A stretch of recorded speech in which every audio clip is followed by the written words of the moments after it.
What's up, Vash?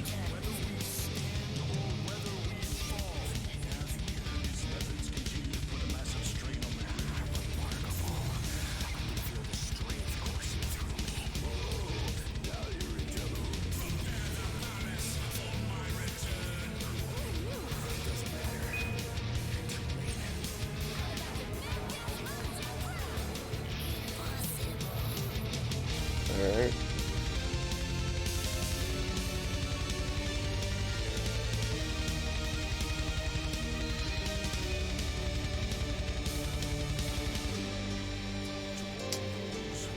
One second, guys. Time for action.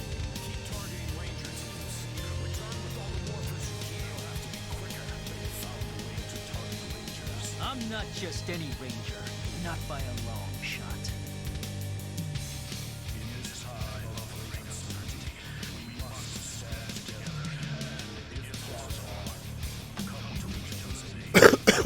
How's my day? What's up, Generation?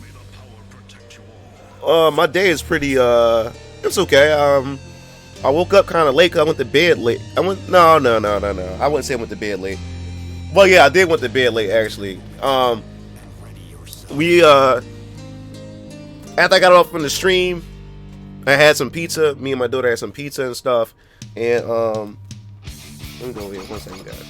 Yeah, I had some pizza with my daughter, and right after that, I was pretty much, working. I had a couple of voice actresses that I had to that I was sending out scripts to for the next hentai project I'm working on. So I just paid them. It was like three of them I had to pay. Three of them I paid or whatever, and they submitted their audio. And then right after that, I was looking at some Maximilian stuff and some other YouTube content and stuff. And then I was like, okay, let me write up some scripts for some next YouTube videos I'm gonna do for next week. And then I don't know, I dozed off, got really, really tired. Yeah, I'm back on the Power Rangers, bro. Yo, what's up, Baka? What's up, Derpy? And what happened was, yeah. So that's what happened. Yeah, I started just dozing off, started getting tired, man. I was like tired, but I did go to the gym earlier that day. So normally when I go to the gym, I wouldn't say early. I kind of went to the gym late. Cause normally I go in the morning. I end up going in like the afternoon, And right after the gym, I had to go pick my daughter up from school. So normally when I do the gym or whatever, I come home, I take my shower, and I normally take a nap. Cause like after the gym, my body it's all it needs that rest. So once I get the rest that I need or whatever like that, I can go the rest of the day. So pretty much, I went to the gym and never took my nap. I went straight to pick my daughter up, dropped her, then came home, took my shower, and then I ended up streaming Power Rangers and stuff. And you guys came in and checked it out. And that's what ended up happening. So after I got off the stream with you guys, had some pizza with my daughter and everything, worked and looked at some YouTube stuff, looked at some Maximilian stuff, and then I started just dozing. And then I, paid the voice actresses and stuff like that for the scripts and stuff. And then I started dozing off. I ended up falling asleep at my desk. And when I woke up, it was like 10 o'clock or whatever. Yeah, it was like 10 o'clock. And what happened was, my brothers, especially Keel Lancer, like once he got his new, he finally got a beefed up PC. And now this guy turned me into a PC gamer all of a sudden. Because now it's a winter sale going on Steam right now. So we spent all night looking at what games are on sale. Like a lot of these games are like 50% off, dog. I bought Sword Art Fatal Bullet, the whole entire collection, like the whole DLC and everything for like $24. And then I bought Black Desert. Black Desert's on sale for $7. But I bought the other stuff for the piece, the other stuff they had included with like different bundles and special offers they had, and end up spending like $20-something. And I got all this cool stuff included with the Black Desert PC. And my brother, then that's when DX Strike went crazy. He found Sonic Adventure for like $3 or something like that. It was all these sales, man. So I was like, so we spent the whole night looking at Steam sales. We spent the whole night, and then I looked over. My daughter was in the living room just sleep. So I had to put her to bed, and then my pops, he stepped out, and then yeah. So we spent until like 2 in the morning talking about Steam sales and looking at Steam sales. Yeah, I had Sword Art Fatal Bullet on PS4. I bought it at launch and never opened it. So I ended up buying it again with all the DLC and stuff like that. And it looks so good on the PC. Like the PS4 looks garbage. Like the frame rate is garbage and everything, but it looks so good. So I'm gonna play it. I'm gonna play Fatal Bullet. I'm not just any And like I said, Black Desert. But we spent their whole entire. Wait 1 second, guys. Let me take this thermal off. I'm sitting there. I know I'm gonna sweat.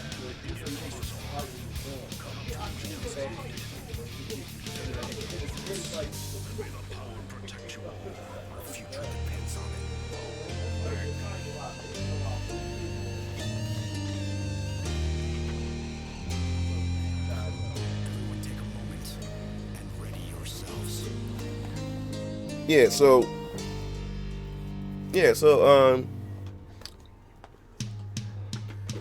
that's what ended up happening. And then and the main reason why we started talking about Steam and stuff is because I got back into Final Fantasy 14. Well, I was going to stream 14 tonight, but my brother's hanging out with their bros that they want to become friends with at Amazon. Who they work, they work with these guys and stuff. So they probably go hanging out with them. So it's just going to be me tonight. Excuse me, I still got this cold, man. So it's gonna be just me and my daughter home tonight and everything. She's upstairs. I bought her a Nintendo Switch Lite a couple days ago, and So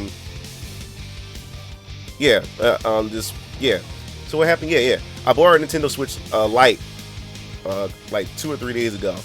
So, and she wanted Minecraft, so I got her Minecraft and that. And I know Christmas is just next week, but we already ordered her Christmas stuff, so her Christmas stuff just came delivered. Yeah, we got her some stuff from Target, Amazon, and all this other kind of stuff. So all her gifts is here. We're gonna set up the tree this weekend and everything. I know that's late. We doing everything last minute with that, but we always end up doing stuff last minute when it comes to Christmas. And so, the rumor for Street Fighter 6, I heard. Yeah, I heard about the rumor, and then Maximilian did a video on it. I'm gonna talk about it on my channel as well. Yeah, we definitely gonna talk about Street Fighter 6. I'll get to that and hold that conversation for a second, Generation. I bought my daughter a Nintendo Switch Lite, and what's so funny is, like, I already had money set aside for Christmas. Like, I always do that, and to get my daughter stuff. And I don't even, like, my daughter said something to me that really had me thinking too. And I always been saying this, like, I work for myself, and when you're an adult or whatever like that, you can get whatever you want. So my daughter got to the point where she didn't know what she wanted for Christmas, because she's like, this dad, it's like every day's like Christmas to me, because I can give my daughter whatever she wants. You know, when I have the money and I have the resources to do so, and thank God I've been blessed to be able to work for myself and get paid and stuff like that for doing what I do. My daughter said to her, it's like Christmas every day. You know, like when she does really well in school. You know, she's an honor roll student and stuff. She does good in school, so I reward, good behavior, and I reward, excellence when doing good in school. So my daughter always does well in school, so every time she does well and stuff, I'll buy her what she wants. So she said, Dad, that's why I don't know what I want. And it seems like you going through the same thing, because that's what every day seems like Christmas to me. I can buy whatever I want, So it's to the point where I don't know what to buy myself at times, and then that's why I said this Christmas I might not even get myself. Well, I want to do on the Steam sale, so you could say I did buy myself some stuff for Christmas. Oh, these guys, he debating about something.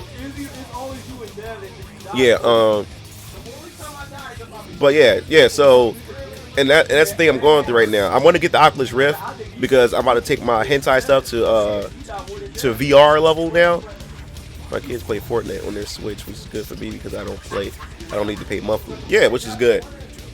And on top of that, Yeah, and on top of that, I got an account with Pornhubs when it comes to my hentai. And I'm not gonna disclose any information as far as like how much I got paid, but Pornhub sent me this amazing check. Let me just say that. They sent me an amazing check, which I set aside. I'm not even touching it. But that check, when I say that check is a blessing, that check is a blessing. I never seen that, that amount of money just sitting in my account all at once. I woke up in the morning and I thought I got hacked. But yeah. Sir Marcus King said, please tell Keo I said what's up. I tell him, yo Kev, one of my subscribers said he said what's up. I said one of my subscribers said what's up.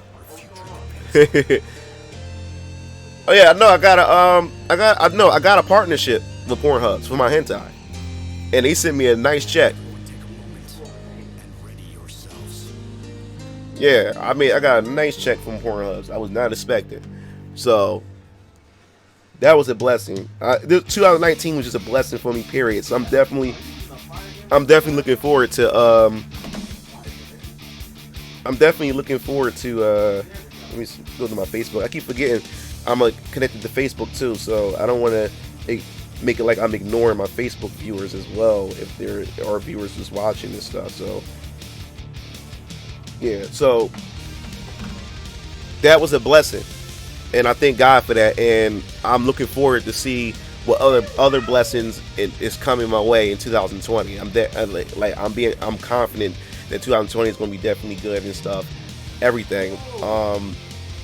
But as far as YouTube is concerned, I'm looking forward to what I'm doing too. As far as my YouTube channel and my website, I'm working on Muga TV website, so look out for that in 2020. But let's talk about that Street Fighter 6, like hints or rumors or whatever like that. Street Fighter 6 is happening. I'm telling you that it's happening. I've been saying it in all my videos. It's going to happen. They've been working on it already.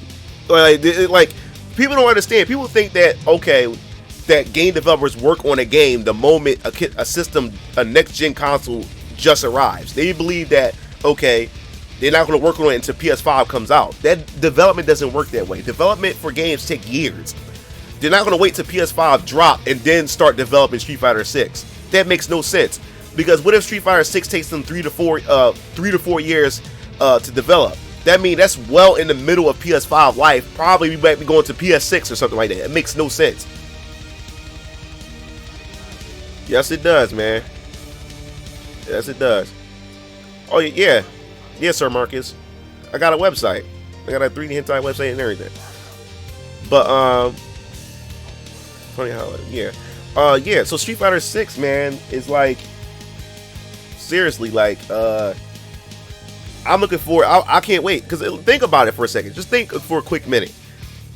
We got Seth and we have Gil as DLC, as the next characters that's going to be, well, Gil is out, but Seth is the last character. He said the pattern was always 10 years. Correct. Game devs take a lot of time. Yeah, they take a lot of time to plan. And then they also have to get the green light and they have to get their teams together. They got to find out whether or not if it's going to be done in-house, if it's going to be done, broken into different, factions and stuff like that. And they're going to have character models made from, freelancers or from another company based in another country, and then have music developed over here and composed in this country and stuff like that.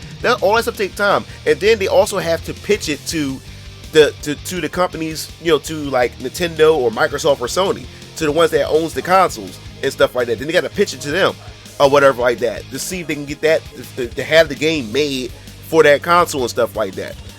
So they have to get all that stuff in line and everything. There's no way in the world they're gonna wait until the next gen systems drop and then start developing for it. That makes no sense. They've been started development for this. This stuff takes time. Now, how far in development they may be in, don't know. But there's no way in the world that they haven't started development Street Fighter 6. Well, Ono said their focus is Street Fighter 5. That's PR talk. You really believe that Ono is that Capcom is only focusing on Street Fighter 5? That makes no sense. Exactly. Sir Marcus get it. He get it. Kane get it. I know you guys get it. But there's a lot of people I've been arguing with in the comment sections of different videos. Well, Yoshinari Ono said that their main focus is Street Fighter V, and you believe that. That's all PR. They're not allowed to tell you what they're working on until they are allowed to tell you what they're working on. So they're going to give you some default generic ass, you know, like statement like that. You know what I'm saying? And besides that, when it comes to DLC teams are a lot smaller than actual development teams because the game is already done. So you want to have a small portion that's working on DLC, and that DLC has a budget of its own as well, while the other half of the team or whatever works on the next big project. So once they finish wrapping up the game, then that DLC team either moves on to another game or they go back and return with the rest of that development team to work on the next big project.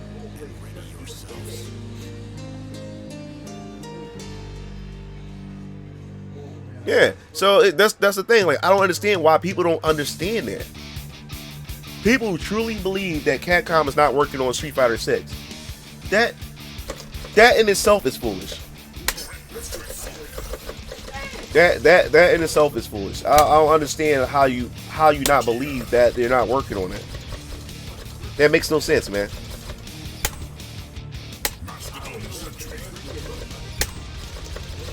Makes no sense. Now, what do I want from Street Fighter 6? That's a whole nother topic. Like, one, I want the animation to be fluid. I want good animations. I really do. And I want the game to be, as far as creativity and the freedom to be able to come up with combos and stuff like that. I want it to be as free as possible. You know, let the player get creative with the character and stuff like that. I don't want it to be very flowchart heavy, you know? Yeah, and a lot of Japanese developers are using Unreal. Cause remember, back in the day, most Japanese developers will only stick to their engine. You know what I'm saying? If they didn't create it, they won't borrow anybody else's engine. But Unreal Engine is so much easier to use and to cut out a lot of the framework and a lot of the hard work. Just get the Unreal Engine a system, like engine, and then you can just start developing the game from there. Yeah, Mighty Morphin, bro.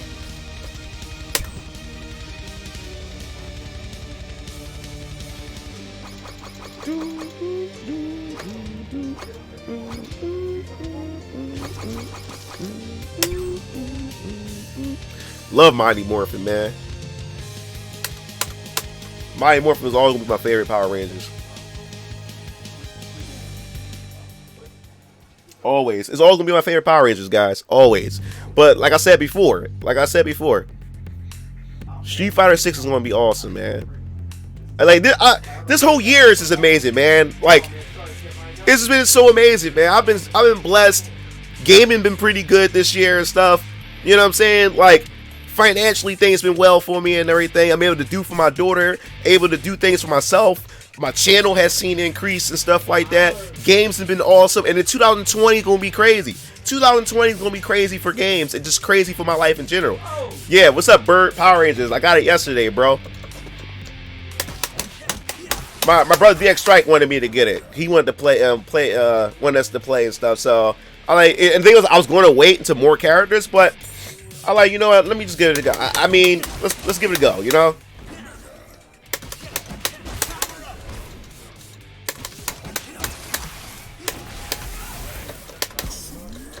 All right, let me see.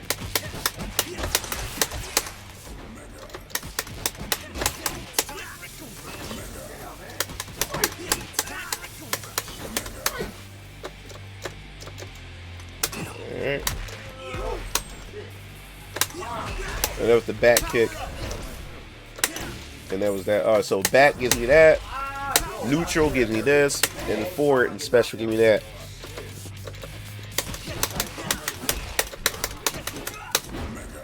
I gotta remember that.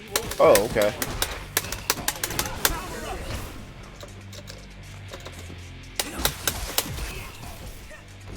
Oh, whoa.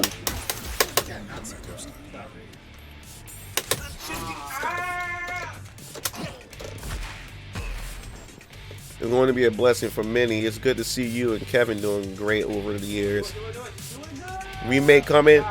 And you know, Demarcus, you know I'm hyped for Final Fantasy VII Remake. I can't wait. I'm looking forward to Final Fantasy VII Remake, and I'm looking forward to Resident Evil 3 Remake. You know it's going to be nuts, bro. You know it's going to be nuts.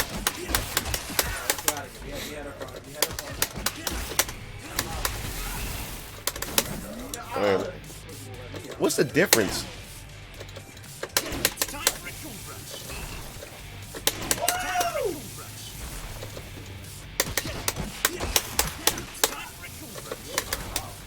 Wait, hold up.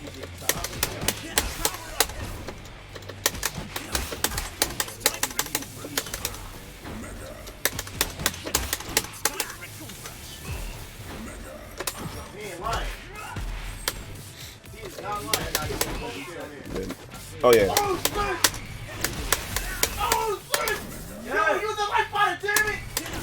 Oh, that's what's the difference. That knocks him over, but this version keeps him in the air long enough. Okay.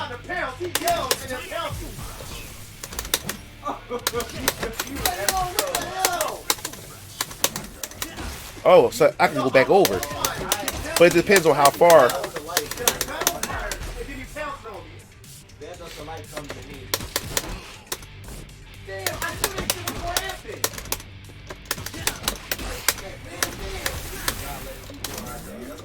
So and you can't, I can't do nothing at that if I use the EX version of it.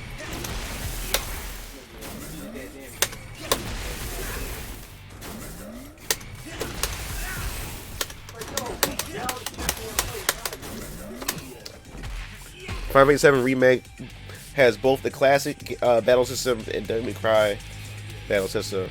It's mainly because they got burnt from Street Fighter 5. Consider Capcom's stance. Harada may come before. Harada may come before Street Fighter. What do you mean? Harada may come before Street Fighter 6? What do you mean?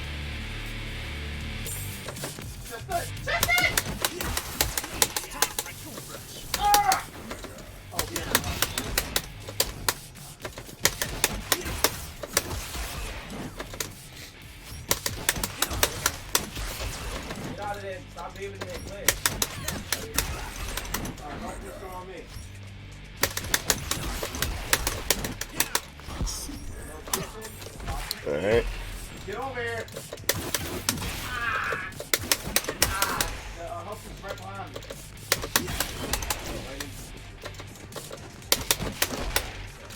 Oh no.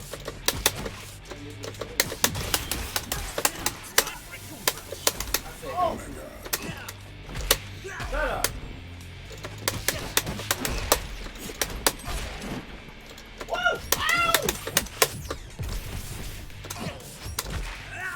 Is before I bounce. Oh, you mean Tekken X Street Fighter? Yeah. Oh, thanks, D. I'm glad you liked the video, man. My next video is we're gonna talk about Street Fighter 6 because there may be some hints that may be pointing towards Street Fighter 6, and I'm gonna be doing a video. I'm gonna reanalyze Vergabin's leak concerning Capcom releases back in May of this year, where he talked about Street Fighter 6 is going to drop before. This is what he said. And for those of you who haven't seen the video, I had the video on my channel, but those of you who haven't seen it, Vergabin had put a leak out on the month of May. That was before E3 of this year. He said that Capcom is definitely working on Street Fighter 6.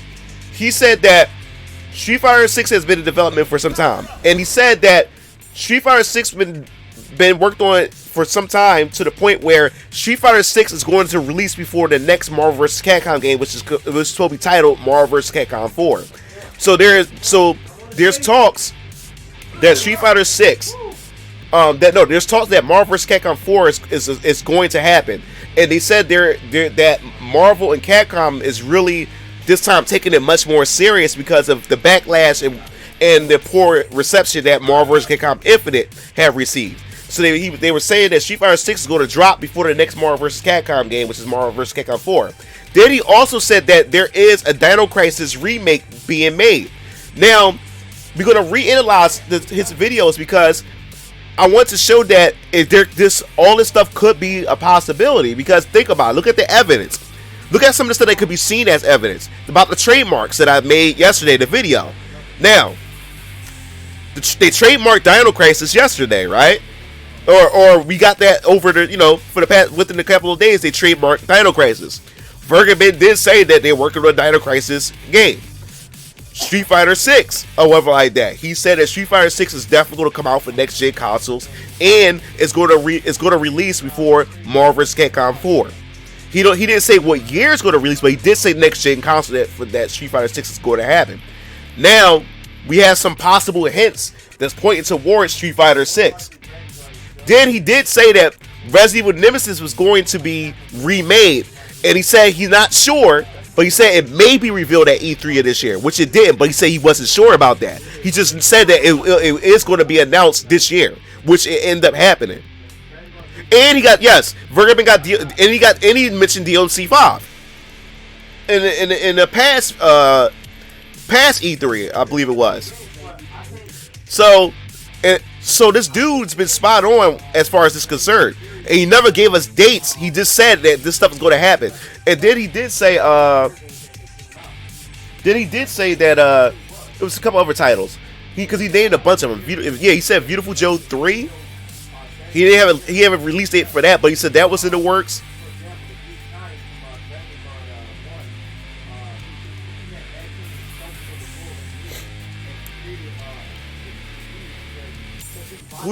Who said they can't buy the license back? He said they were in discussions of it. So, and that can happen at any time.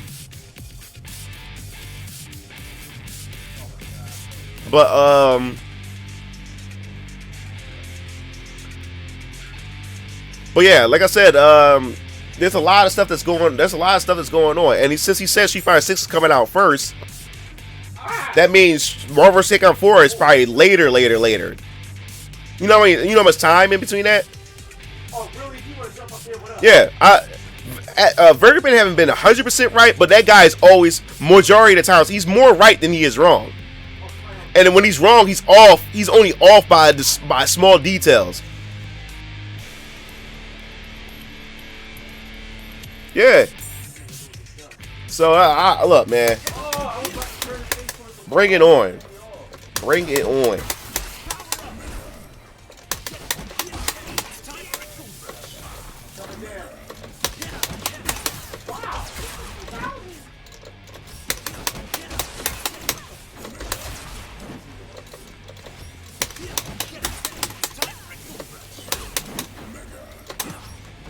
Right, I'm gonna get this right. Hold up.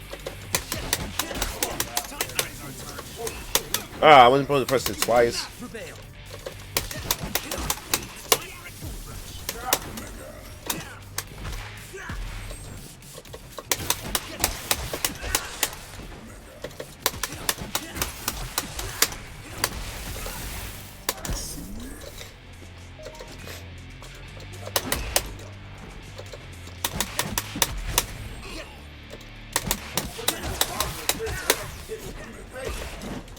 Alright, let's try it again.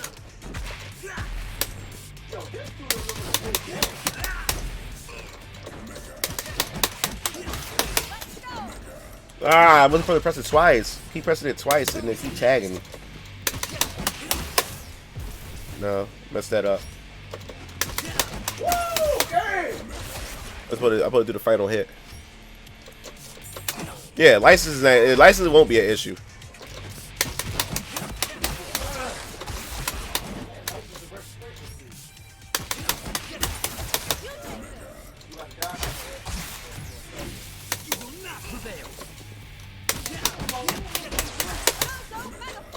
Oh, so I keep, so it's one more, I gotta press the button one more time.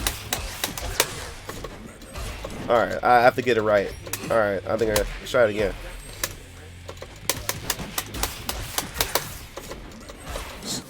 Alright, I gotta get the timing right. Let's try it again. Yeah, there we go. I get the timer. I keep practicing until I get the timer right. Let's see what happens. Nope. Try it again. Alright, I gotta try it again. Almost had it. I want to get this assist to connect just right. Nah. And I can't press the assist twice. I gotta press it once. I gotta remember that. Try it again.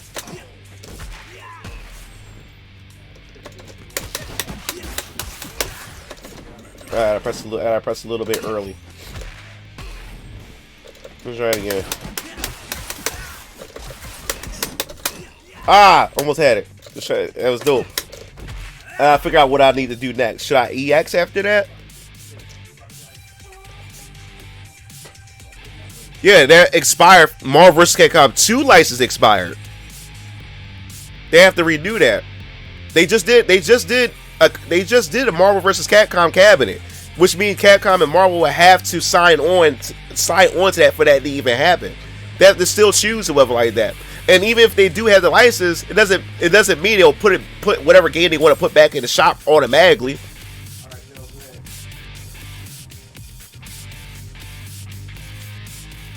Exactly. So wait, I have to get that time. I have to get that timing right for that. So 1, 2, 3. So maybe I should practice that by itself first until I get the timing right.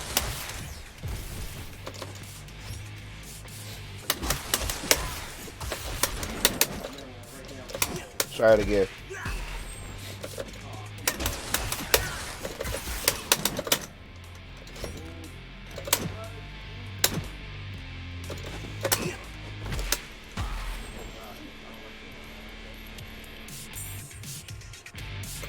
Yeah, honestly, just wait for it. Never go. Yeah, I mean, crossover games to me, like, I love crossover games. They're special.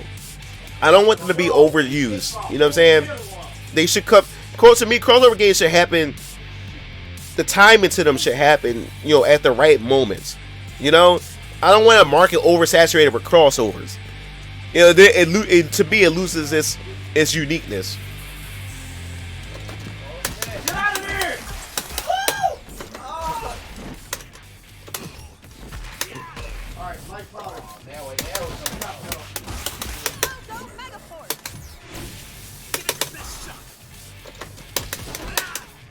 Wrong button.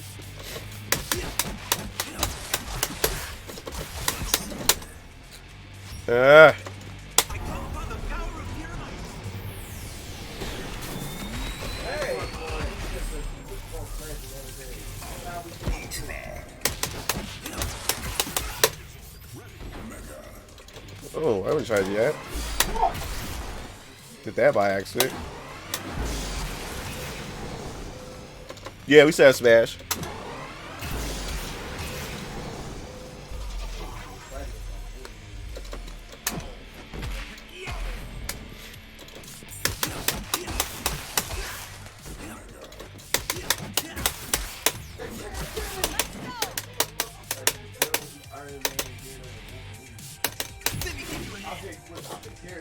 Alright, I gotta get this timing right, man. Let's go. Oh, I did that.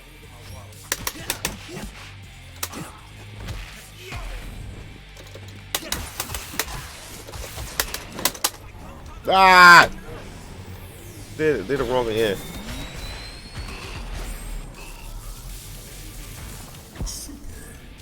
Alright, take it easy, Marcus.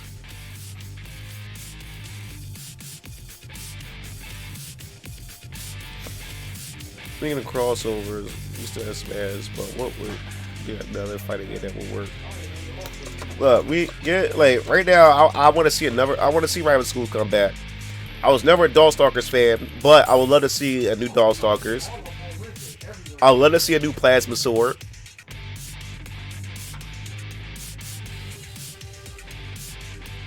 Try it again. Ah, actually you pressed the wrong assist. I've been trying to do that. Let's try it again.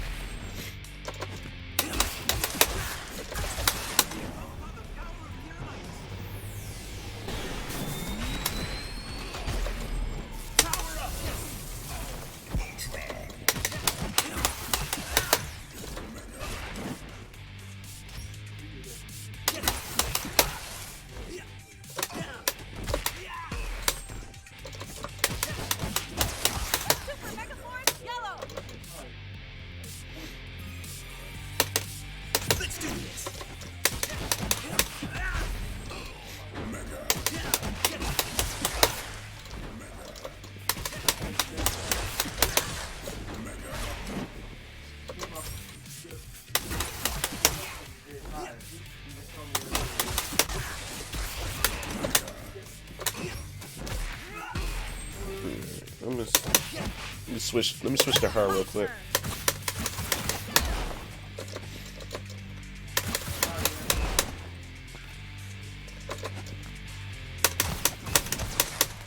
Oh, really?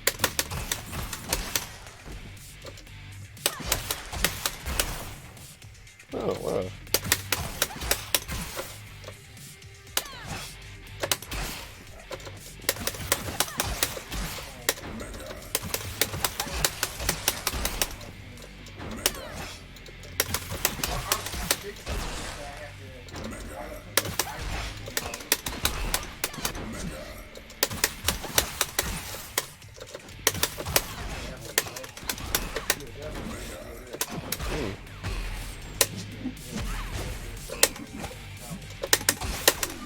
Oh, wow, okay, she got that.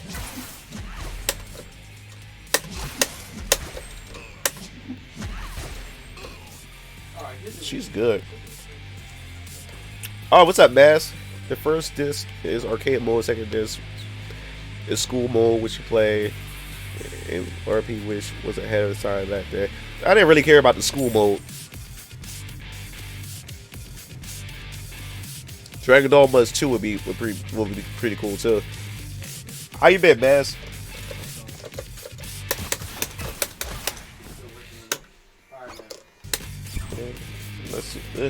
Let's go online, I guess.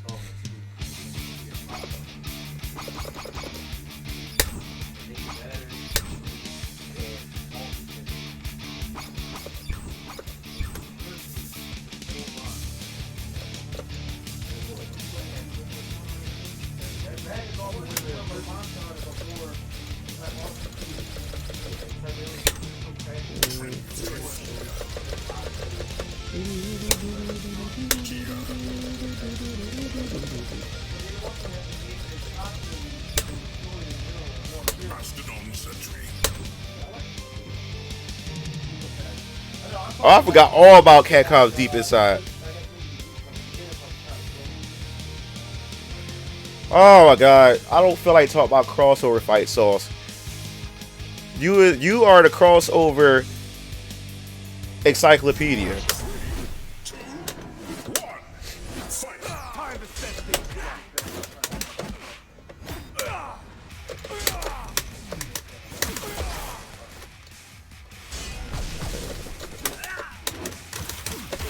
Ah, get destroyed.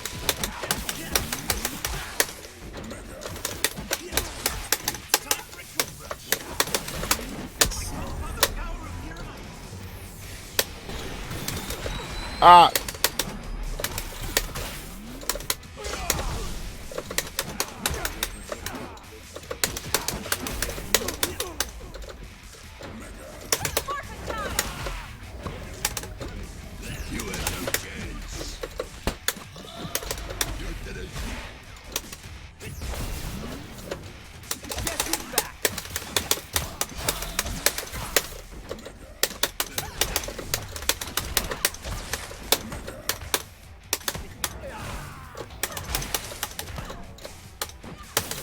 Ah! Dragon Sword.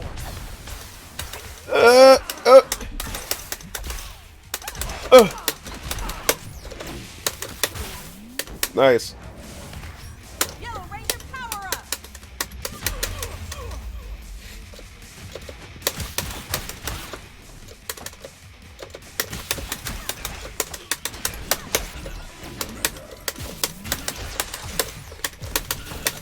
Yellow Ranger power up. There we go. What's up, Nova? What's going on? Earth's defenders never surrender. Yo, like even in the art direction, they made the female power is very curvy on this joint. Like you can see her shape and everything in the suit. Huh? Yeah. It's time for a cool brush. You can't confuse if that's a male or a female in the suit. Can't confuse that. Oh, I'm trying to switch. Keep forgetting you can't hit assist twice. Keep forgetting that.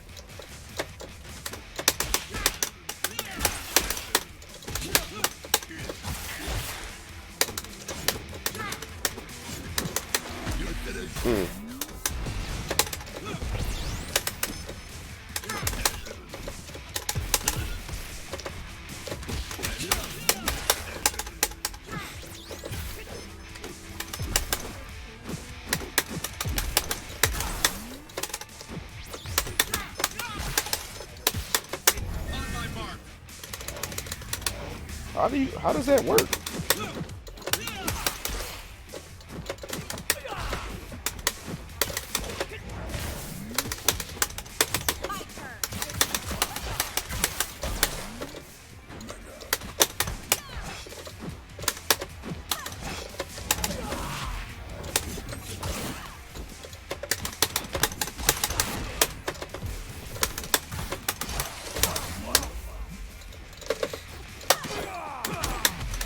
Nice.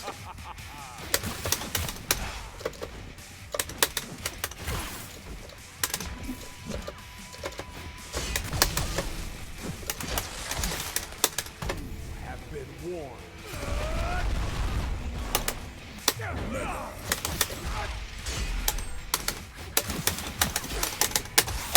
Ranger power up.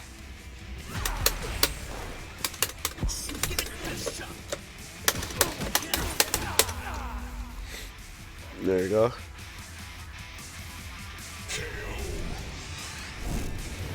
Well, some of these,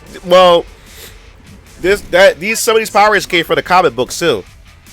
That's a comic book version. That's the Nastodon something. Yeah.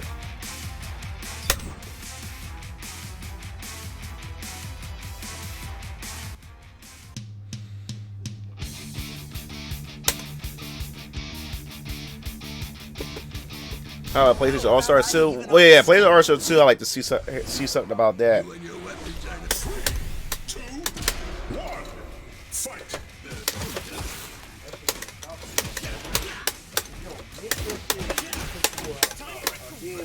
Just do it. Just go to full house. Care people say it like it'll be like Smash Brothers.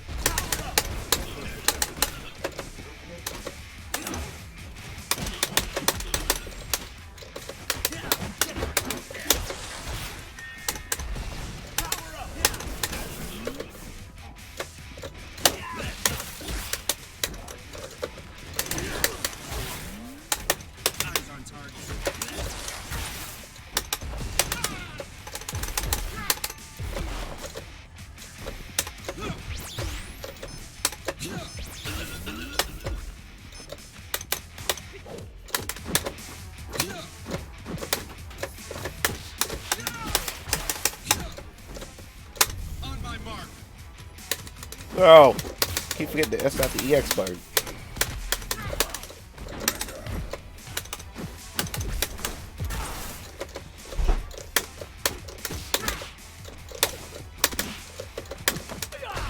Oh, nice.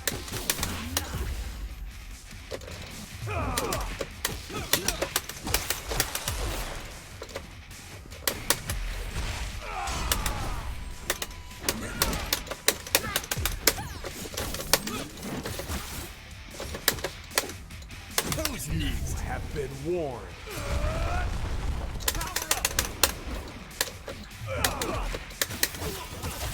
Nice. Ah! That's not the EX.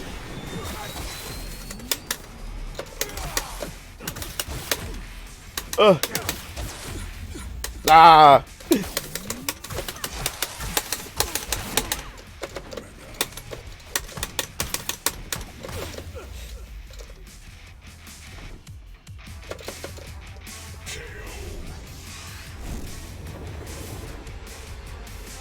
Earth's defenders never surrender. I just started playing yesterday. I just bought it yesterday.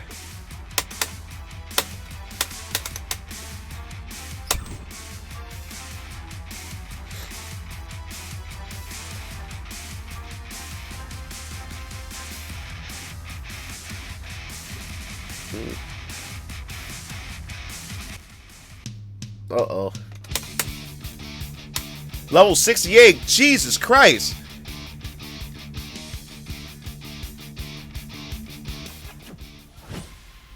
Forfeit time. 3, 2, 1. Oh my god. What's up the matchmaking here?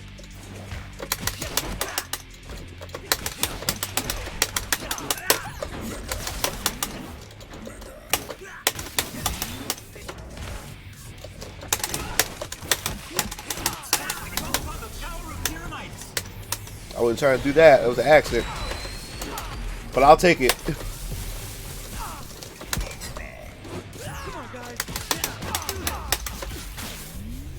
Nice.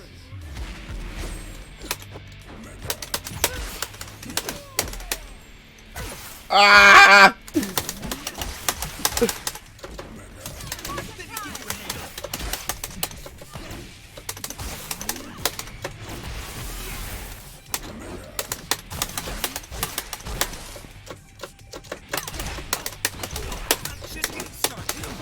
I was trying to switch. Ah, that's probably the EX. I keep pressing the wrong button, guys.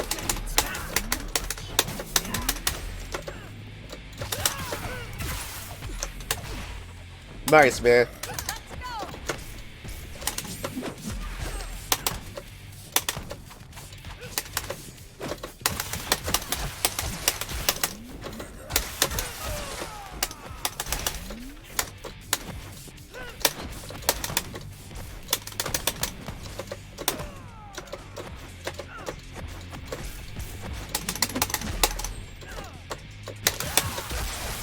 Nice.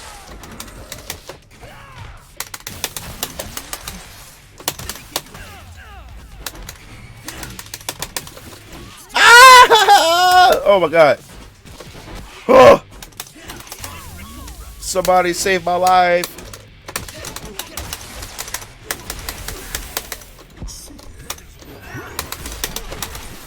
Oh!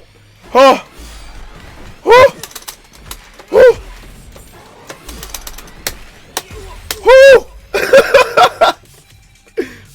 Wow.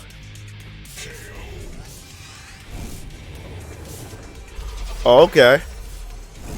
Pleasure was all mine. Oh, okay. Real warrior.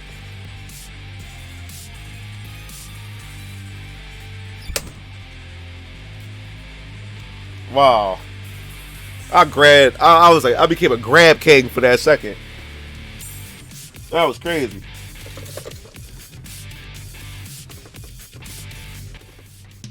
Yo, you see how I threw through all those Zora strikes? Yo, I canceled the crap out of those animations. Okay.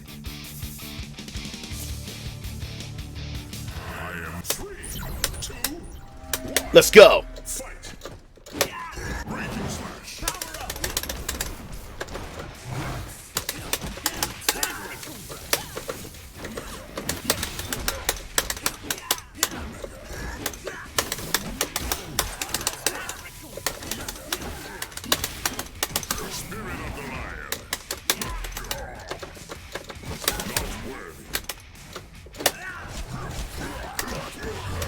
Nice, bro.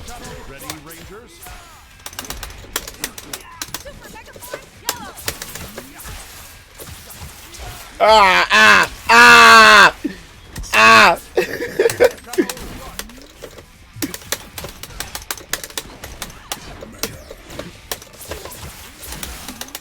Get out of here. Ah, ah.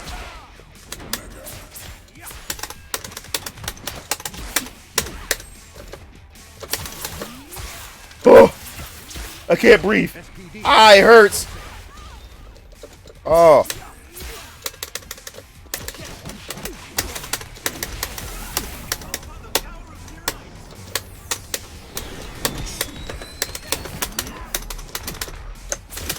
Oh, grab. Oh, grab range sucks. Oh my god, it hurts. Ah. Oh. No.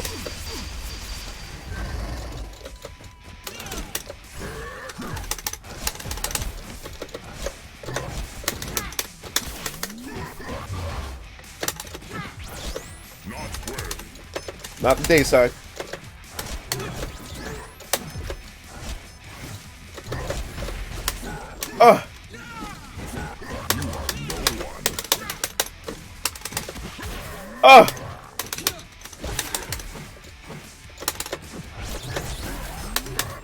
Alright, I gotta watch out for that.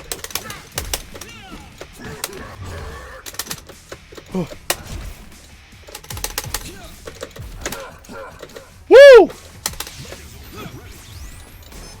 I forgot how to do Megazord. Oh!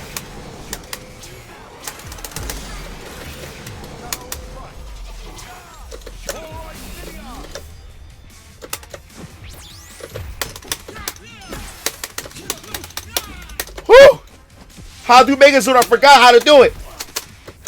I forgot how to do it. Ah! I can't see the chat right now. It's too much. Oh!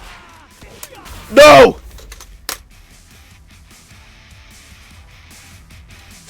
Well, I changed my controls, so it can't be L1 and R2. No, L1 and R1. Cause I changed my buttons. Yeah, that's what I thought. Oh.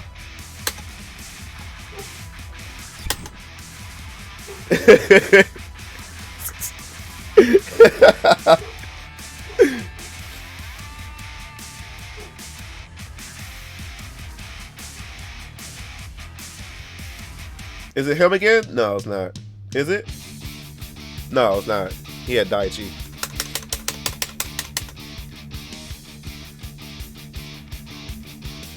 I was trying to, Derpy. I was mashing like crazy. I couldn't figure out what it was. 3, 2, 1.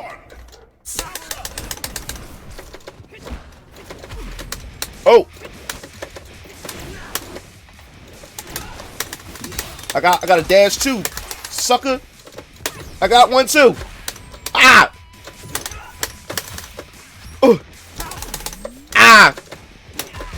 Ah. No, get out of here, sucker. Let's go. No. Ah.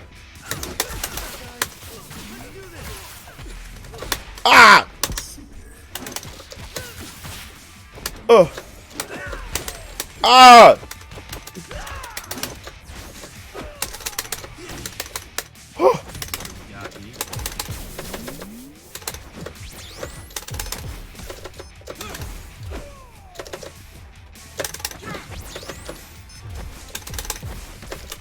I can spam too, sup? Chump. Oh.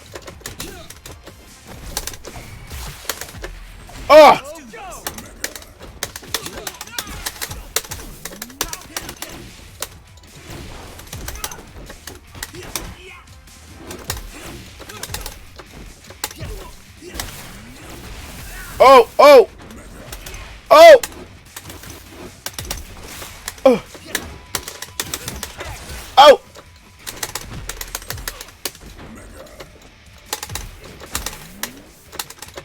Huh. Ah!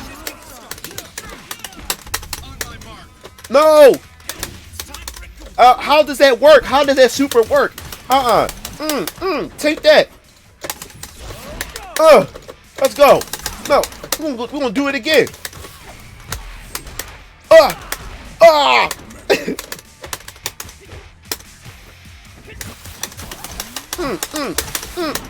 Let's go. Ah! Ah! Ah!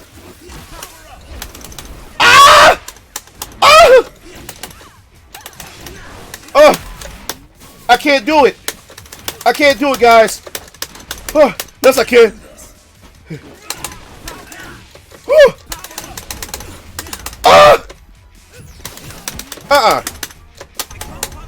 Let's do it. Pyramidas. Woo! Woo! Let's Let's go.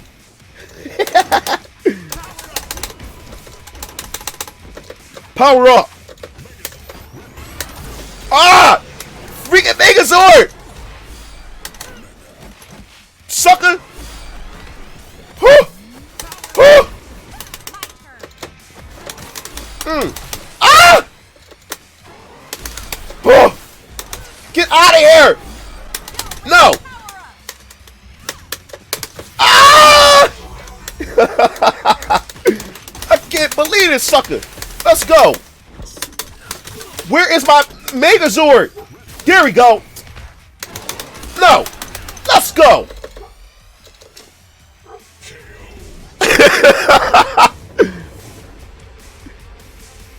I was mashing like crazy for that Megazord. I was mashing like crazy for that Megazord, bro. I couldn't figure it out.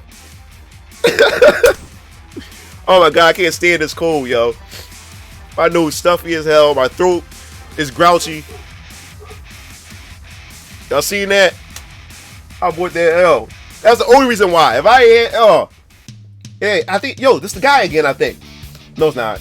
No, it's not. Yes, it is. It's him. It's him, guys. So you're gonna need Snickers. Yeah, wasn't that clutch, Derpy? That was clutch as hell. Let's do this, guys. Oh! 3, 2, 1, fight.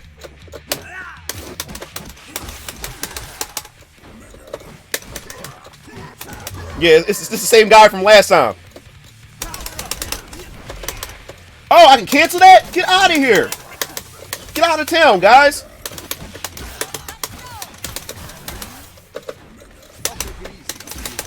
Oh, I forgot. Oh, here you go. Here you go, guys. Combo fiend. No, not today, son. Oh, all right. Let's go. Let's go bust this gun real quick.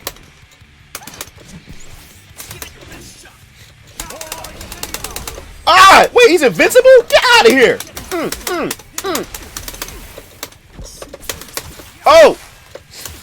Oh, he got me. He got me, guys. Oh, this is going to hurt so hard.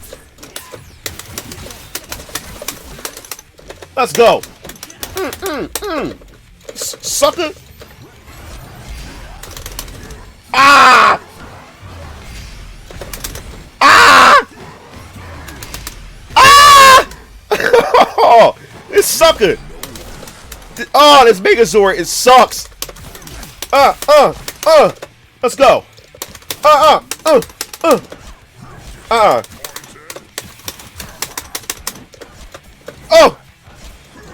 Oh. No, nah, not today. Let's go. Woo! Megazord, son.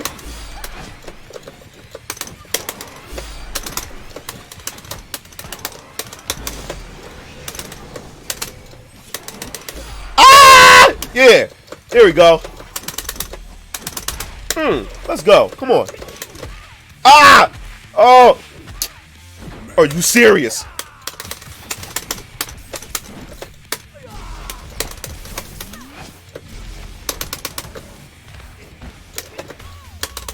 Oh, no! Oh, his range sucks! His range sucks, son.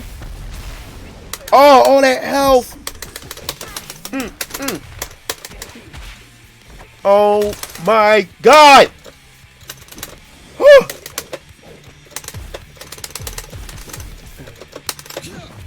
Get out of here, come on.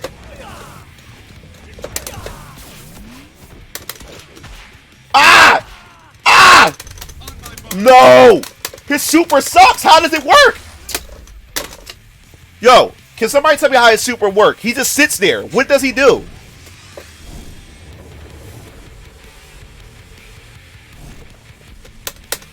Yeah, that's what I thought.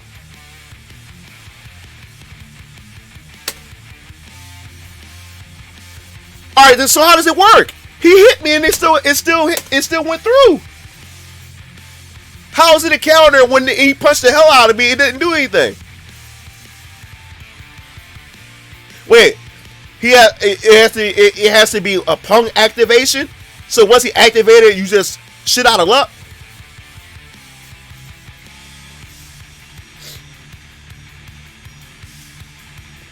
Oh, excuse me. That sucks.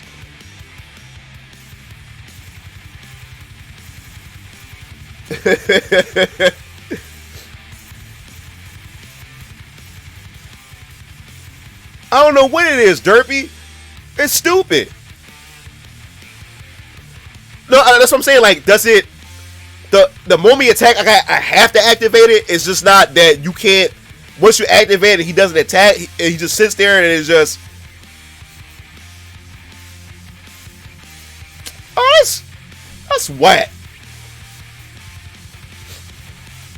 That's whack, yo. That's why I use. Oh my god! So it has to be on activation, like while they're in the middle of pressing buttons. 232, Jesus! Oh, I'm about to get bodied.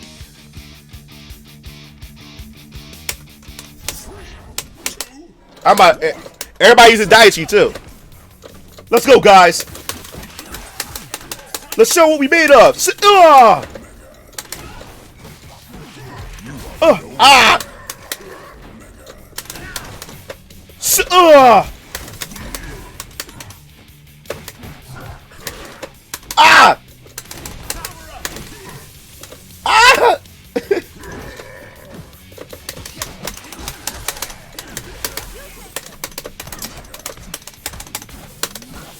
Oh, oh, oh! Look at his feed. Look at his feed.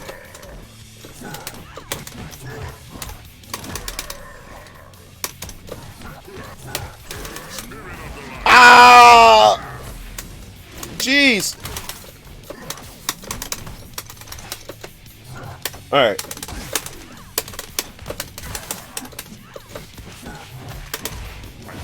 Oh. Yellow Ranger power up. Ah.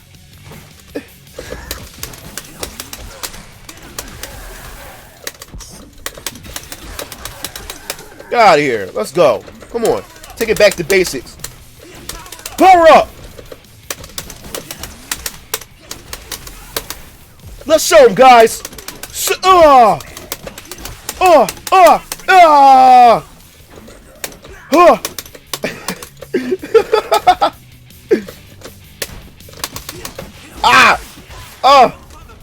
let's go to. I'm good.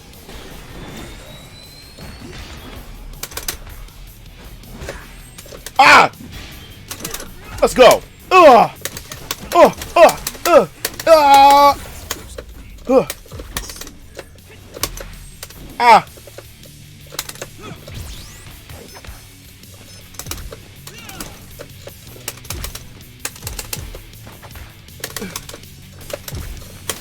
Ah!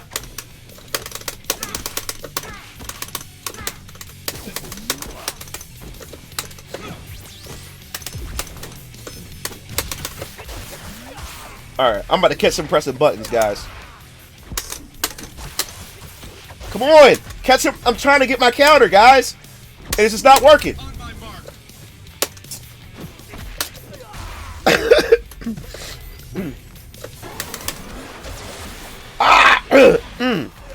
This cold is killing me.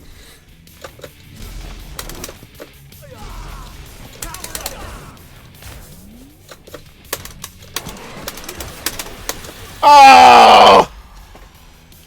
That Zord takes too much energy, man.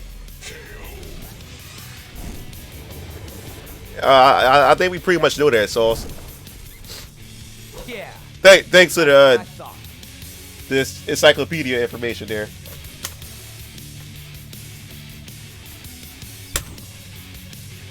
Oh my god. I got destroyed, guys.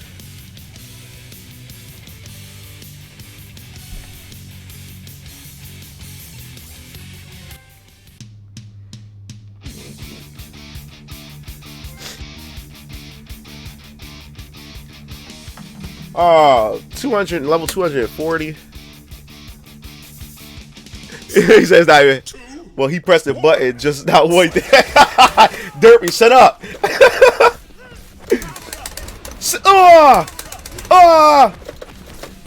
So we got a guy right here. We got this guy. He going to just. Oh, we got a spammer here, guys. We got to deal with this, guys. We got to deal with this, guys. We got to deal with this.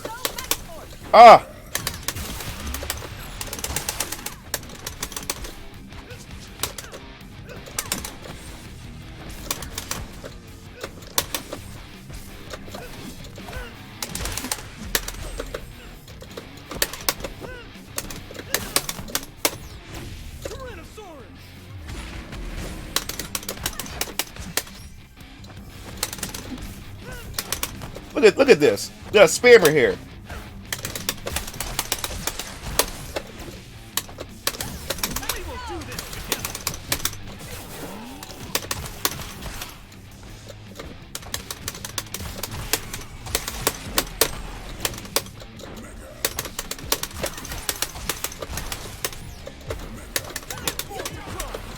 Ah!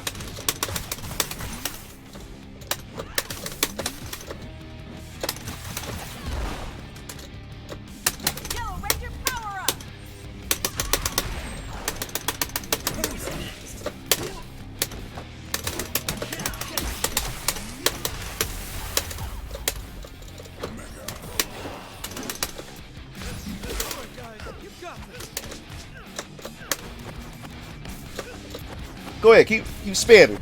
I'll be over there. I'll be over there quick.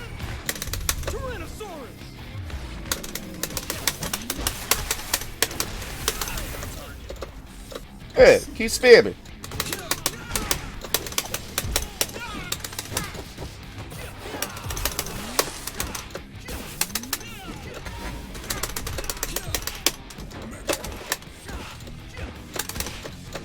Keep doing the bum foot. Scrub kick. He kept doing the scrub kick. There we go. You see what he was doing? You see that, guys?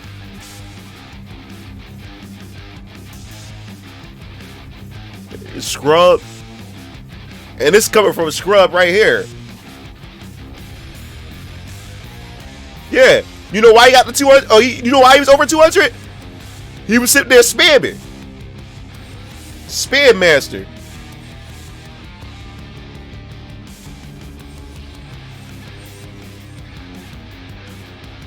That's crazy.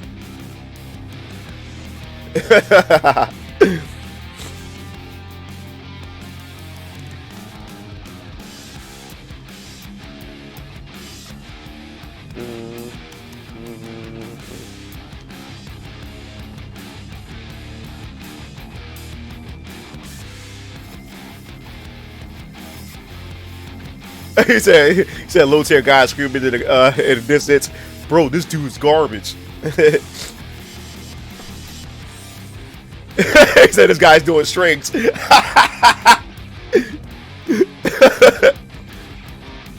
That's crazy how, like, I was watching one video, and it was low tier guy and his homie that always be dick riding in the on his videos and stuff, and he's playing Smash Brothers, and they was actually mad. Like, you could tell this guy just sits in the lab all day and just practice moves with Toon Link. I'm like, is that a bad thing? Like, you mad because he practiced?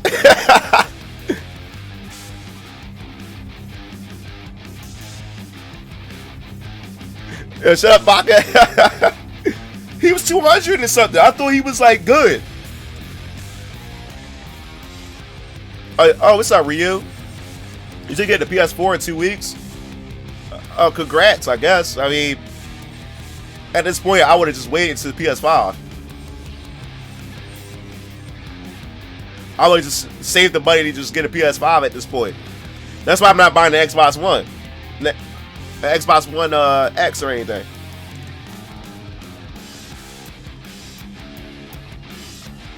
Yeah, when I play low tier guy in Smash Brothers, he just like rage quit. I used my bow with Link, hit him once and he fell off. He was using Simon Belmont, and he just quit. Rank 441. Jeez. Let's go. All right. Oh!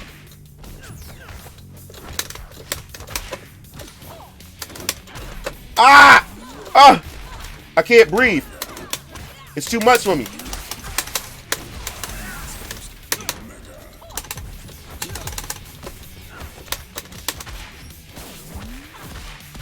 Oh my God.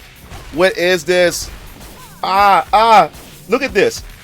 I'm getting dragged across the other end of the screen. Can't breathe. Get out of here.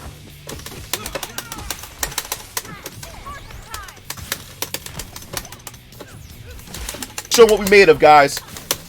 Let's show them what we made of. Let's go.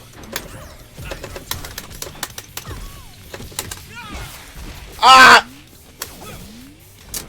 Look at this. Look, you see this feed? You see this feed?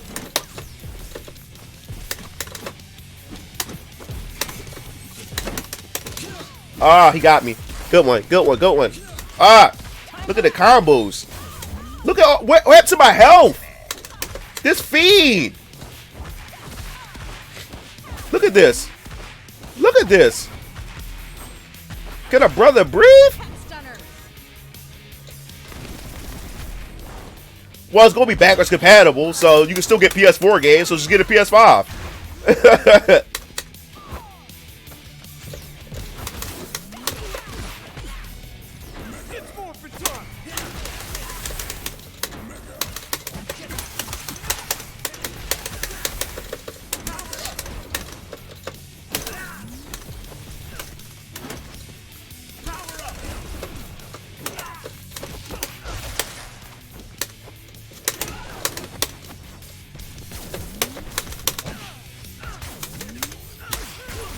Ah!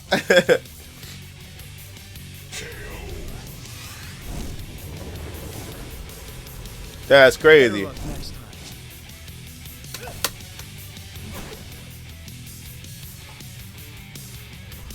Yeah, I knew I was going to win that one.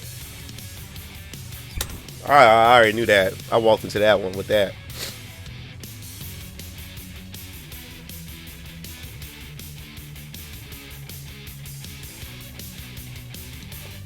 All right, I'm gonna play some Street Fighter 5. I don't know where my life went. I am now 3, 2, 1, fight. You are no one. I keep forgetting you tag when you press the assist button twice. You tag. I don't like that.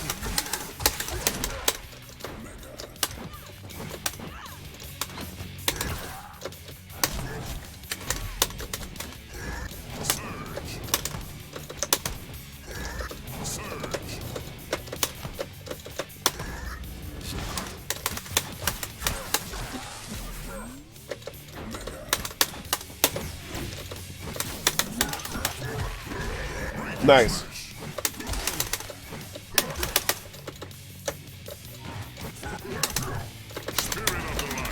Oh. I'm about to get body, guys. You hit dirt. He said, wow, mashing assist. Yeah, mashing assist get you punished, dog.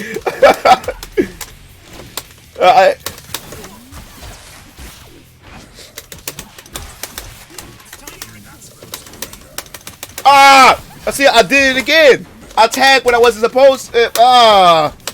Yeah, you can't mash assist with this game because it makes you tag. I don't like that.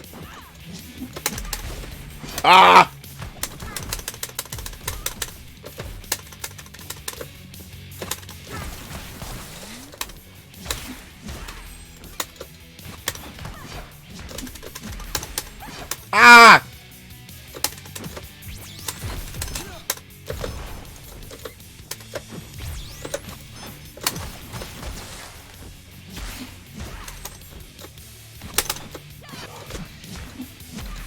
Ah! This is stupid. Is he gonna sit there and let me win? Let me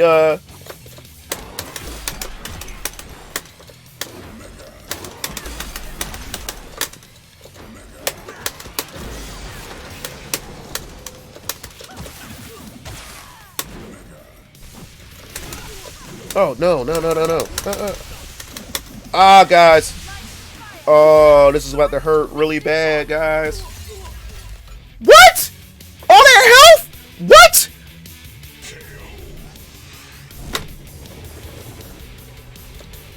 You're no match for the power of magic. Why did it take that much health?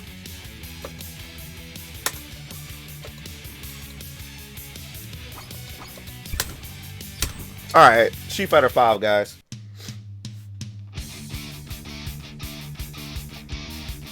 I'm playing some Street Fighter 5.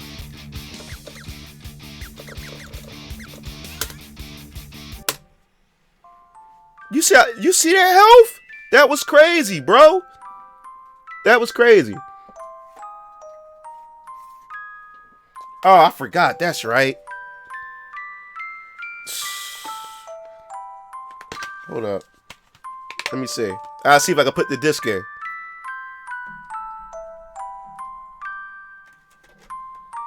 Yeah, I have to reset my I'm gonna have to reset my PS4 because my PS4 has got issues right now. It just automatically ejects disc for some reason. I don't even play my PS4 like that. And once it's constantly trying to eject as if there's something in the system. And now I can't put nothing in the system. So I have to restart the PS4.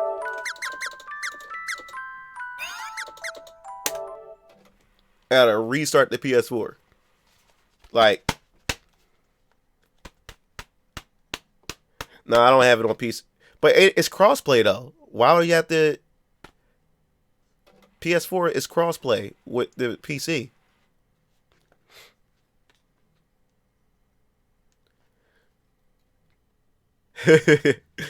And while I'm in the middle of the night, when I'm sleeping in the middle of the night, my PS4 would turn on automatically and eject disc that's either in the PS4 or it would still eject if there is no disc in there.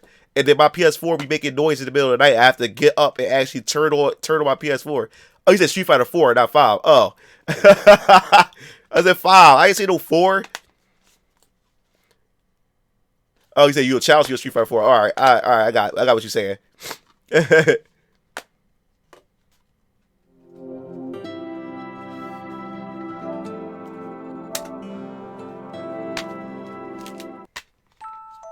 All right. Let's do this. All right, let me get bodied real quick. Yeah, I got a first gen PS4. I don't play it though. I don't really touch the PS4.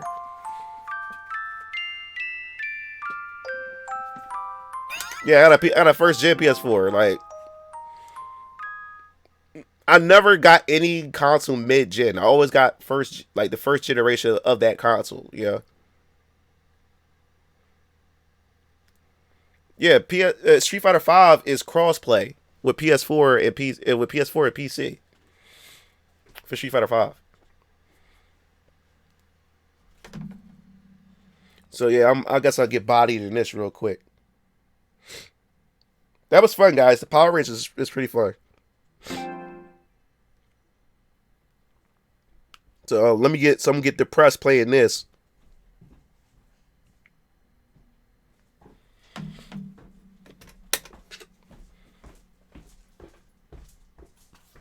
What's up? I took all the nuts off.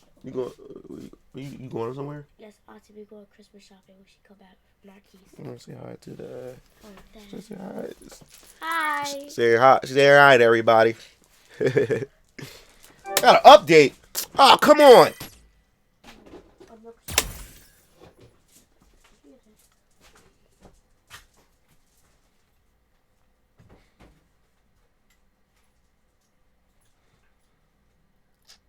Oh man.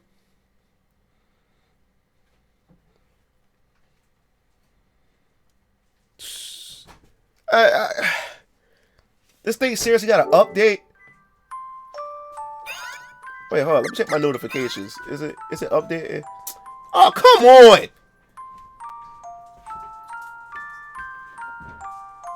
24 gigs. Jeez.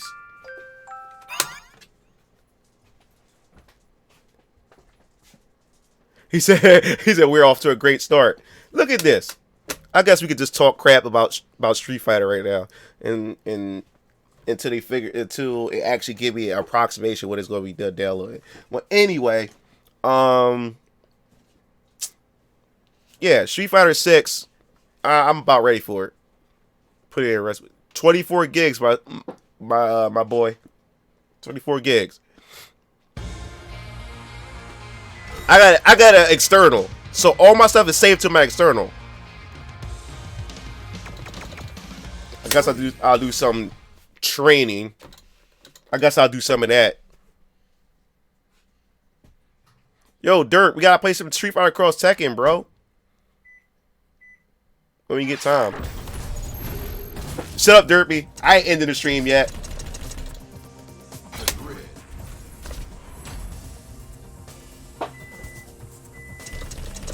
Oh, really? So God. That's let me see. Let's see what you got for the battle outfit. Ad style. Default. Wait a minute. Hold up. I don't got his nostalgic costume? How do I don't have his nostalgic costume? Oh, hold up. I gotta unlock that.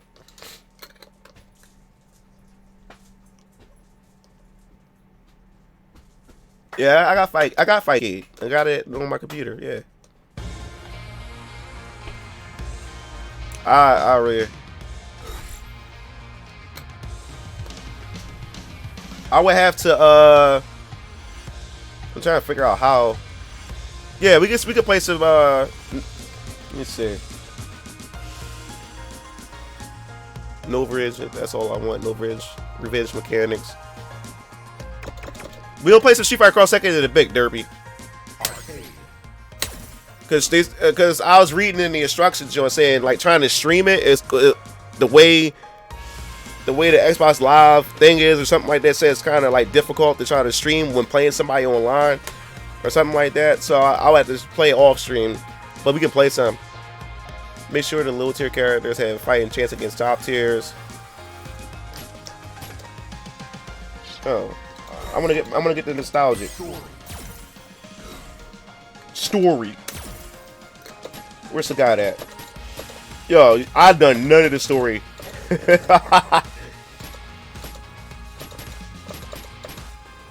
Story. Where's the guy? Oh, there he is. So what that man has. Alright, I might have to set it somehow on PC mode. I'm trying to stream it though.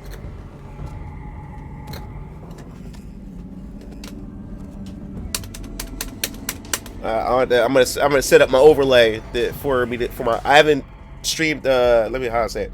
I haven't put a PC thing for my window and stuff. I gotta set all that up for my overlay.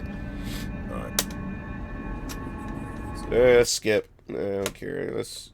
Let me get that nostalgic costume. Do you think you are worthy enough to call yourself king? Don't be so arrogant. Yeah, I saw the voice actor who does Sagat voice. He's this big, like black, like this African dude, bald-headed dude. Like he looked like Sagat.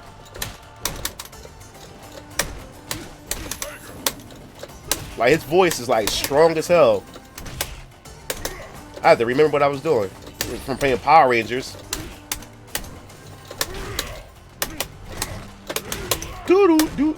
Oh, are you serious? I don't like that. His forward heavy kick, he's supposed to do a full spin. Now he just throws his foot up. Like, I swear the animation's lazy in this game. I swear, the donkey kick that Ryu does sucks in this one. It's stiff as hell. Not 7 foot though, but he's a pretty big dude. Don't, not even a shit. And that's his natural voice too. He don't even have to make it up. Yeah, he voices there. Yup. A black guy does Bice's voice. It's funny. A white dude does Balrog's.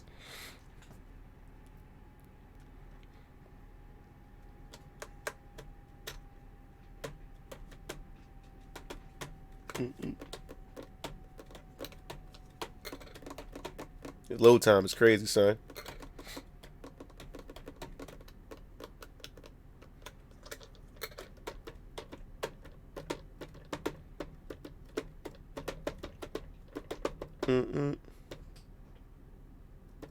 Just got ran out of fucks to give.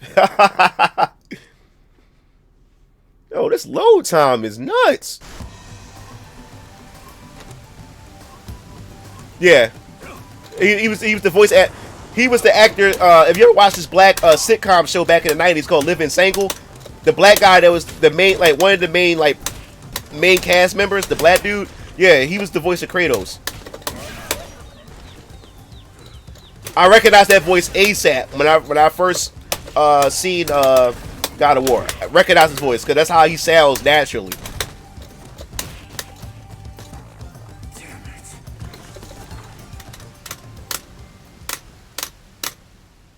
Yeah, that load time was sucked.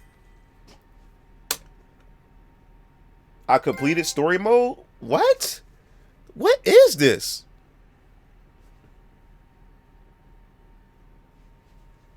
I completed story mode? Like what?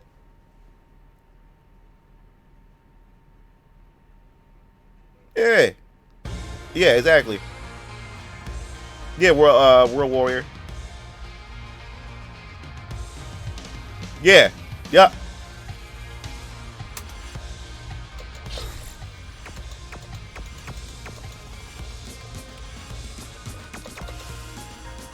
No, what was that?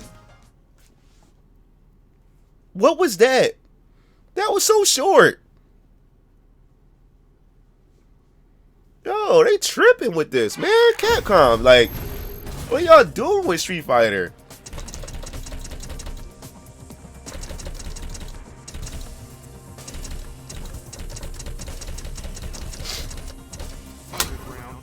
No, I don't even know underground. I went to dojo. I thought I moved too fast. No, I can't pick the dojo. That's right.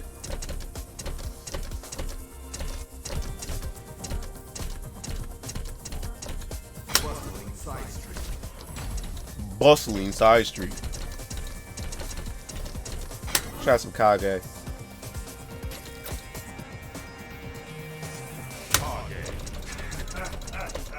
Karage. Kneel before me when in my presence.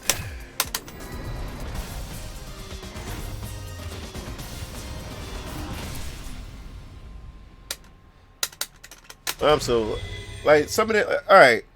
Like I said, man, some of the animations is stiff. Like, you know, I'm disappointed. I was looking forward to Falk because she's a pole staff like user. You don't find that much in Street Fighter. Like when it comes to weapon based characters, and then she's stiff as hell. It's like she was like an incomplete Mugen character. What's up, Lawless? What's going on? Like, you could tell this game was put together like really fast. Now learn well. Sit.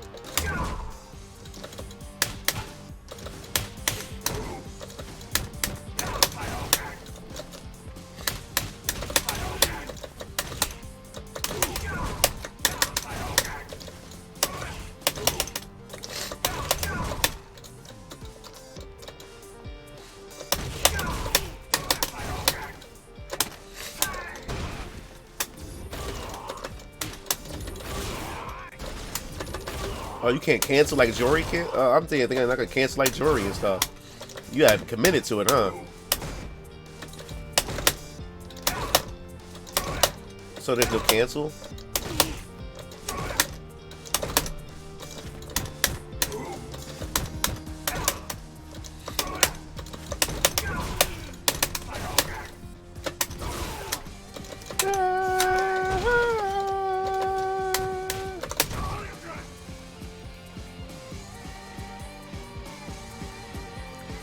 Yeah, they were better off making a Rolento female. Like, I'm so disappointed in Falk. I thought she was gonna be so unique, but she's stiff as hell.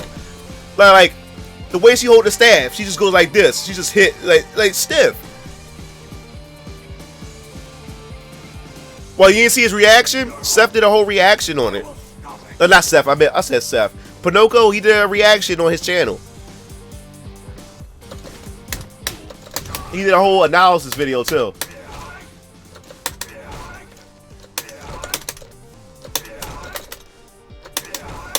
Alright, so that's his oh, so that's it. Can't even go online yet because I think the update still it's gonna take 44 minutes. You guys to be effing kidding me.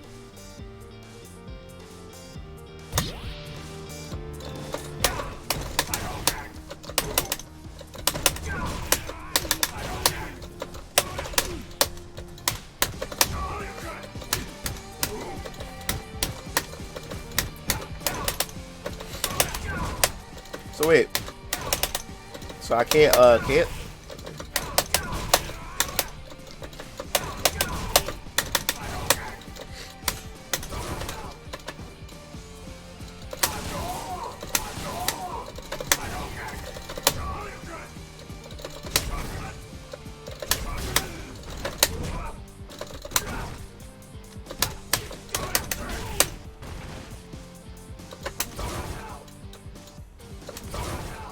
You said Kage equals a 99-cent $99 99 cents Ryu.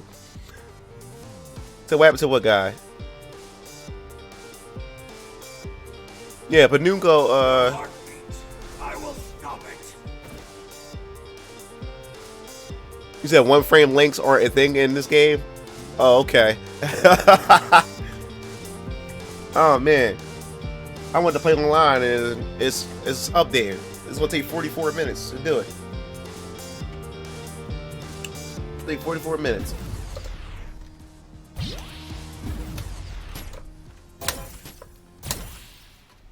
Guess I'll just chill and talk with you guys for a bit.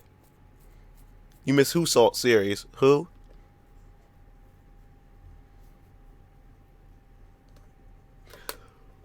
Oh yeah.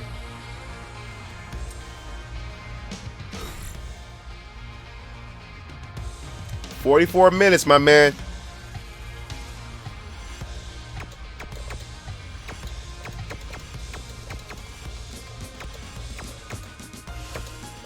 And that's wired.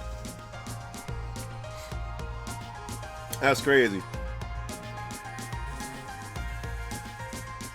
I never heard of this My Ninja. Never heard of.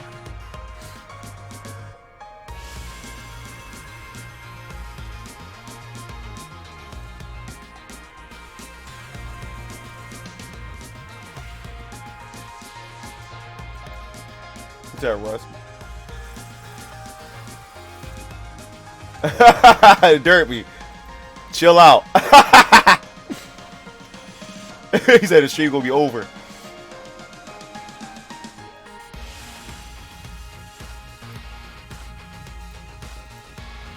Derpy stupid.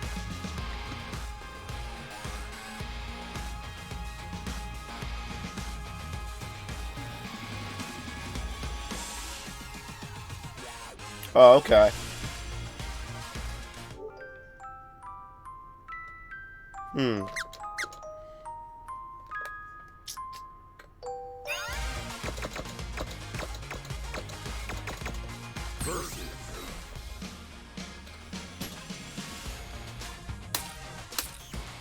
I can't let CPU fight CPU and watch them fight.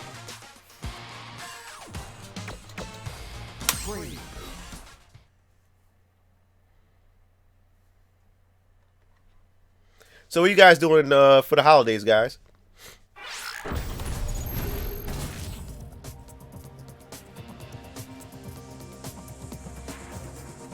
You said Popeye's chicken crack sandwich for $1. I haven't tried the sandwich. Like I'm not the one that really buys into like hype for certain things, and everybody like fighting and killing themselves over the chicken and stuff. Like I don't. Nah. I'm good, son. I'm good.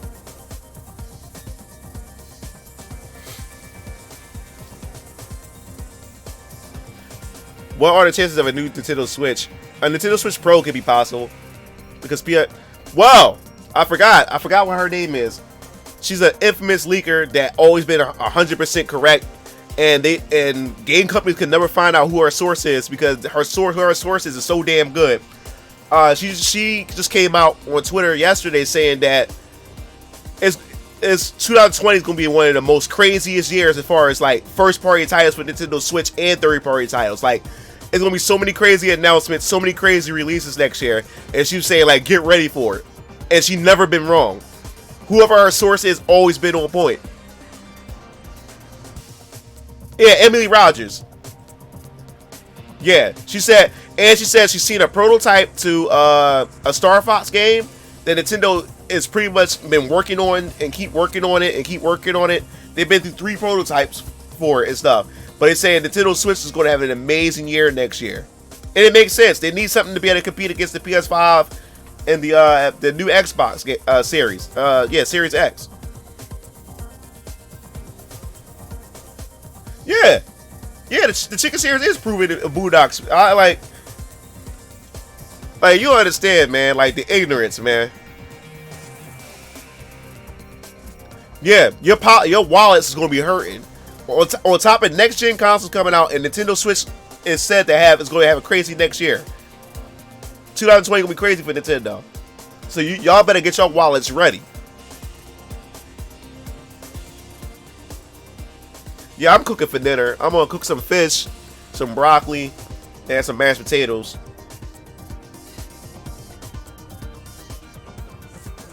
That's what I'm gonna do.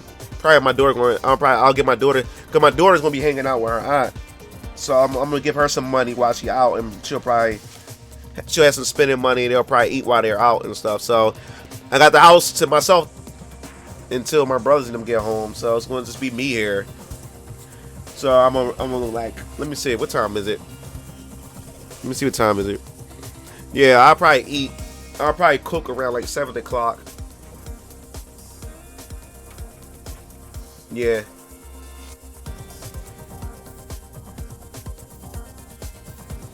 Well, like I said, like what the rumors been saying, and what a lot of analysts been saying, that the Nintendo Switch this is not Nintendo Switch true form. Like, this was something that had to hurt the rest of the market because the Wii U did so horribly. So we either get like a Pro to hold us off into the true Switch, like the Switch 2, which is going to be like the true Switch with the Switch where they wanted the Switch to actually be in terms of power and stuff. We'll probably get that probably like 2022 or something like that, or 23.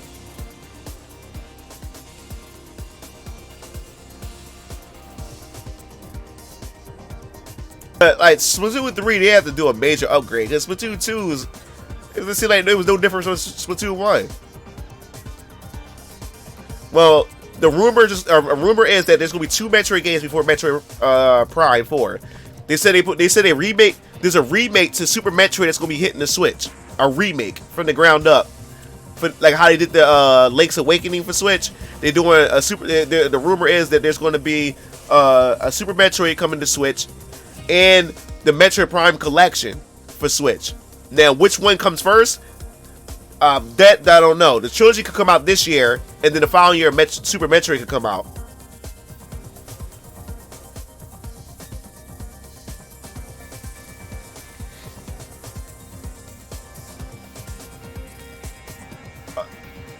Yeah, I mean, of course it would be unplayable with a game controller. Like it focuses on motions, but no, you can take the motions off, I guess.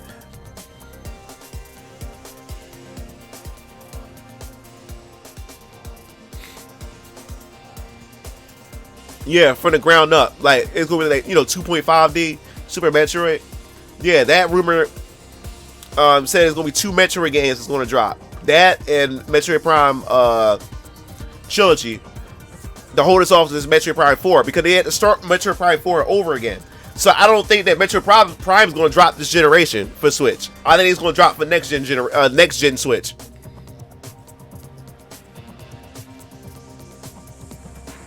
Yeah, they said 2 Metroids, Super Metroid Remake and Metroid Prime Trilogy HD.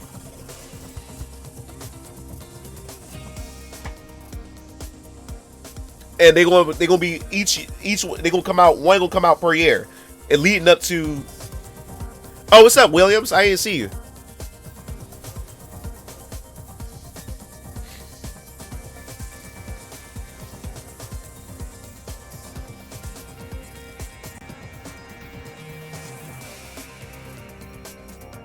Is there a way to play Street Fighter Cross Tekken like not full screen, Derpy?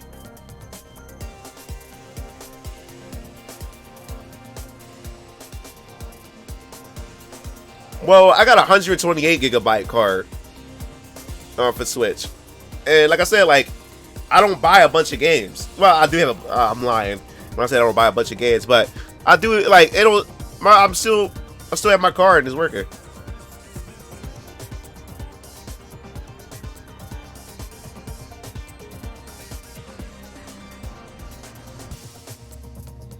Can I do that within Steam itself?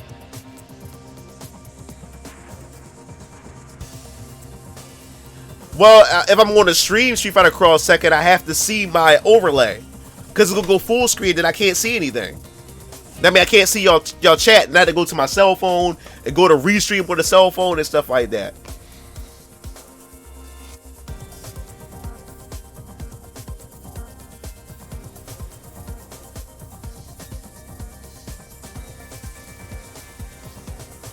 Oh my god, Donkey Kong 64 was hard as hell. Yeah, I heard about the SanDisk card burning Switch consoles. Like, the reason why I never got to I never experienced those issues because I don't feed on games like I used to. Like, my life is just too busy. I can't feed on games like that anymore. Like, every once in a while, I'll find that one particular game and I set aside time to try to feed on it, certain games. But most of the time, I don't have time. I gotta work on my 3D hentai business. Then I gotta work on YouTube content. I'm a full-time single dad. You know, I got so many other things that I have to keep doing and juggle and stuff like that. So I never just experience a console burnout or any type of stuff like that because I don't feed on. I don't get just to feed on anything.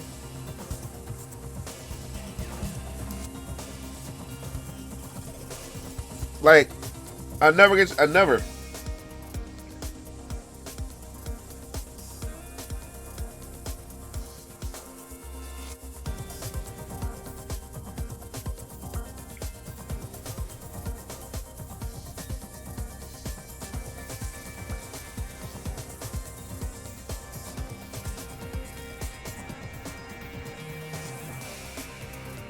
All right, 1 second, guys.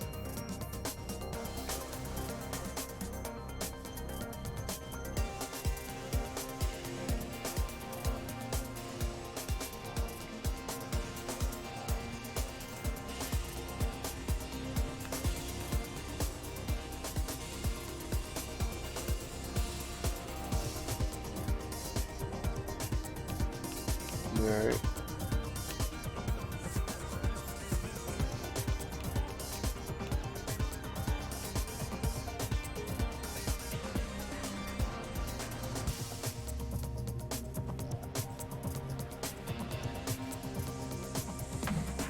I believe it was 1 terabyte, but it's not confirmed. Why the fuck somebody put a 1 terabyte in that joint? Honestly, I guess it wasn't designed for that.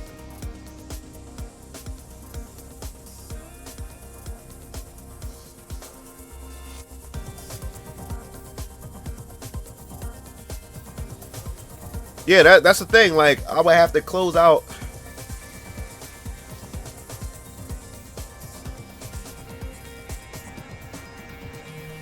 I gotta check. I gotta check if I did get the message. I didn't check.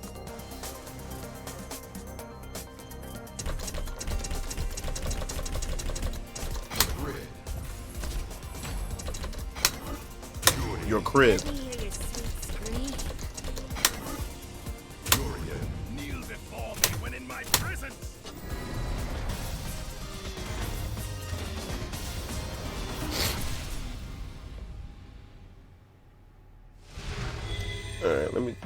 back and check this real quick. All right, let's make this a lot of fun.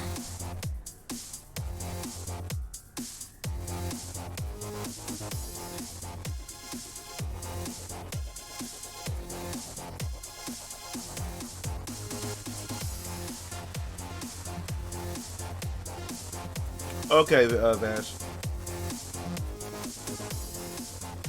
Alright, let me go back to the Facebook stream.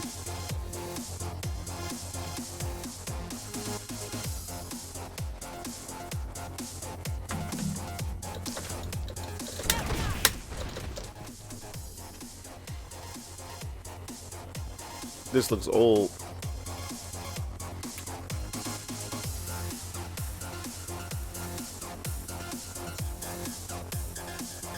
My game is updated now.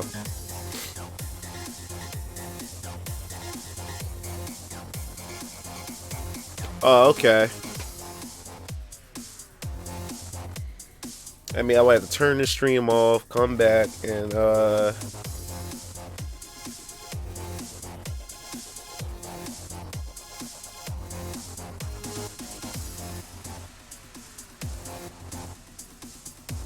okay.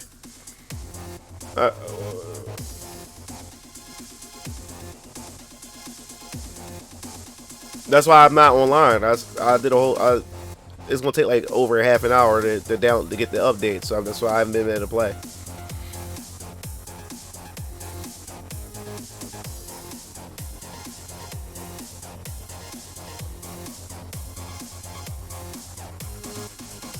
Yeah, not easy.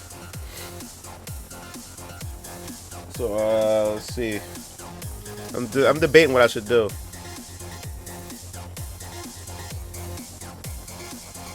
Well, my brother Keel answered DS Strike got a Pro. They traded in their PS4s and got a Pro. Yeah, it does. It does make games. You can choose. You have like when you get a Pro, you can choose your settings. You can choose whether or not you want the game to run at a full 60 frames.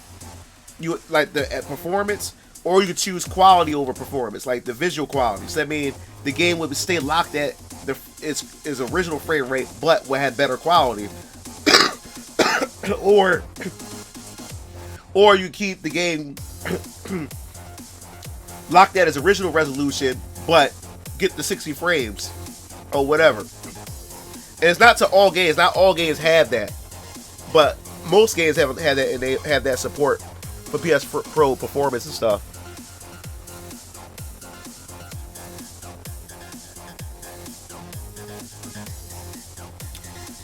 I mean, like I said, like me right now, I'm not going to get a Pro. PS5 come out next year. I'm not going to waste my money and invest in the PS5 and a PS4 Pro when the 5 come out next year. I might just take that money and get a PS5. I have no idea about Stadia. No idea, to be honest, bro. Like Stadia is doing horrible.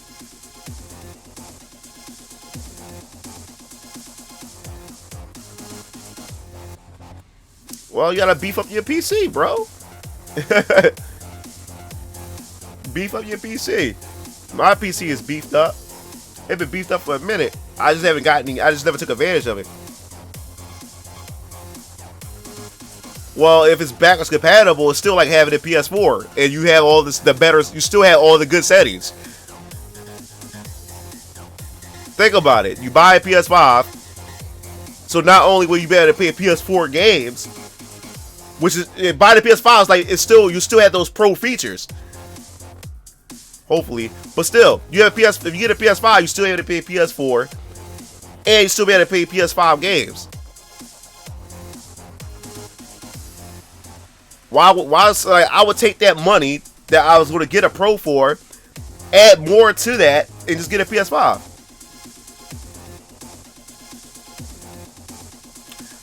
I don't care. I just want to play. I just want to play it. I just want to play a remake. Like, if you don't think PS5 is not going to be backwards compatible, at least with PS4, that's ludicrous. That's ludicrous. No one is not going to buy a PS4 if they have no incentive. Buy a PS5 if they have no incentive. No one's going to take that chance. Buy a new console and then you have to wait for the PS5 games to launch. That means you're sitting with a console that you really can't use because you're still waiting for those titles to drop. But if it's back compatible, you can still continue to buy your PS4 games, still buy PS4 games while you wait for the titles for PS5 that you want to come out.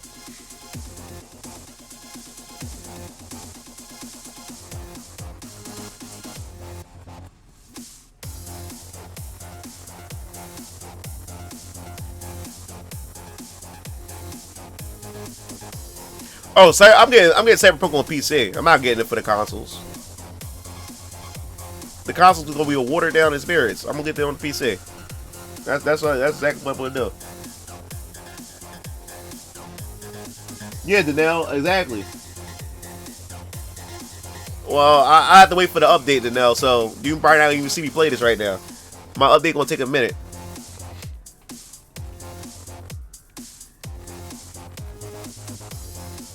Yeah, it has to be. It has to be compatible. Like Sony would shoot themselves in the foot if they don't do that. Now, what I do like about what's going to happen next gen is that now that all three competitors finally agreed on crossplay, the good thing about it is that we're going to have games that's fully like crossplay. You know what I'm saying? So now I don't have to worry about you guys having separate consoles than me. We can be able to play together, you know, so that's a good thing. And I'll be right back. The restroom, the water pills are kicking in.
All right, 1 second, guys.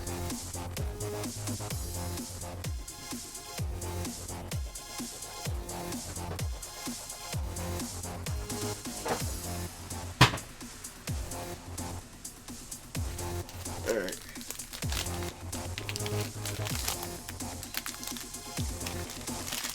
Get some Mario fruit snacks I got for my daughter. I chew on some of these every once in a while.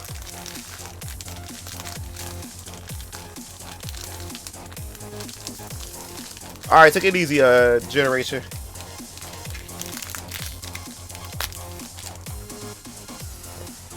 Cause who cares? I don't care about Mortal Kombat. That's mainly 11.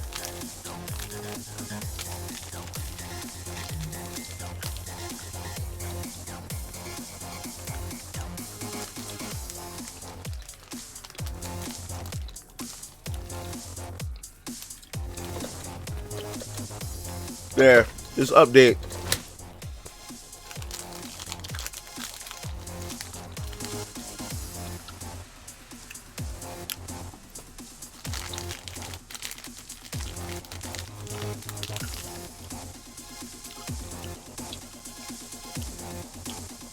Yeah, everybody said Mortal Kombat 10 was much more fun. I never played 10.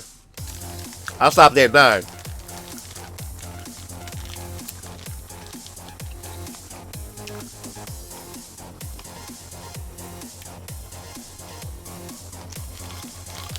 I don't know. I'm not feeling it.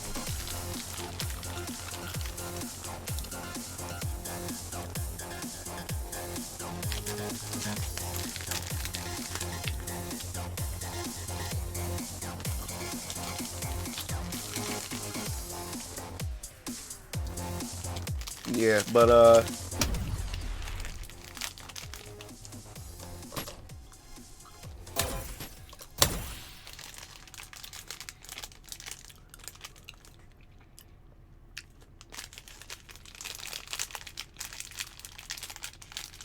trying to figure out.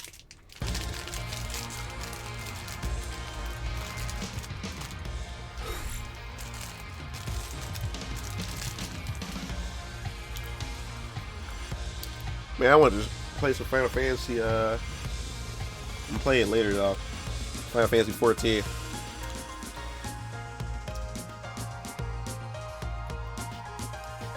No, I didn't see that. The MK1 remake that they canceled.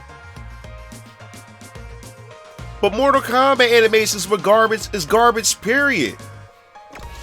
I can't stand. Like how? Like how are they getting away with this? I can't stand Mortal Kombat. That's another thing that turns me off from Mortal Kombat. And even Injustice. The crappy, the shitty animation. Like, how is the jab? How when they jab, it's like they punch in the fence. I can't stand it. Like how? Like, how is that passable? Like, I can't stand how stiff, how, like, unnatural the animations is to Mortal Kombat. Is that the Kool-Aid Jammers? Oh, that's too much sugar.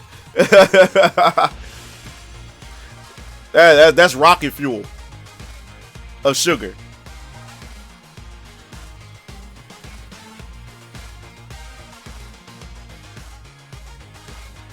He said then they recreate characters for no reason. I can't stand the animations to Mortal Kombat. Like there's why do the characters move that way? Why do they punch? Why do they kick so stiff, so unrealistic, so unnatural?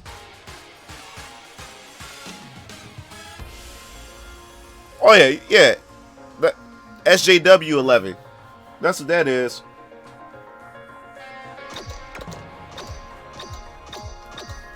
Oh yeah, I heard they bringing back like the original costumes for like the female ninjas too, or was that a mod?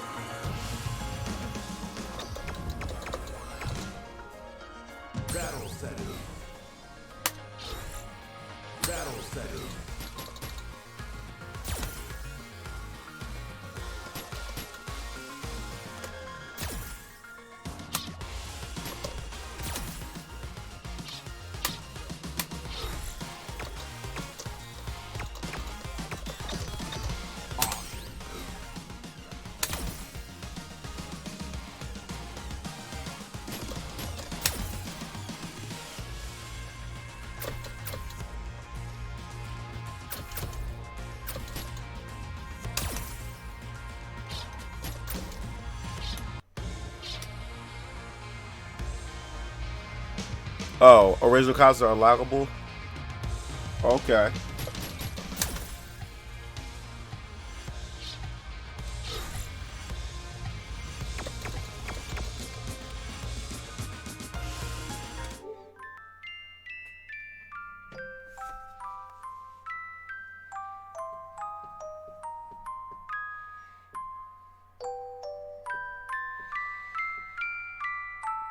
Look, the SJW thing is, like I said, Mortal Kombat is a fantasy.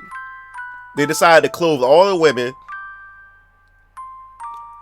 because it's too, I guess we say, offensive to women or whatever like that, which is complete nonsense. And they say because, you know, and their excuse is, well, we want to clothe them because it's impractical for them to be walking around with bikinis on, but yet all the men are walking around topless with no shirts on and stuff like that. Makes no doggone sense. It's a fantasy.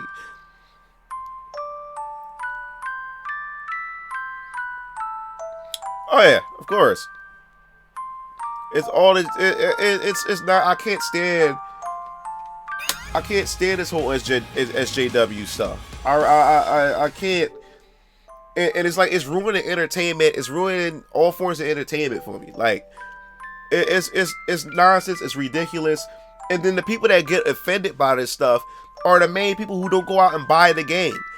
They only get upset because they know they can influence people.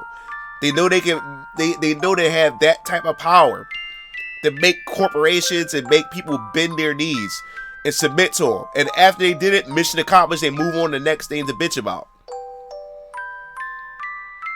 Like, they don't understand that.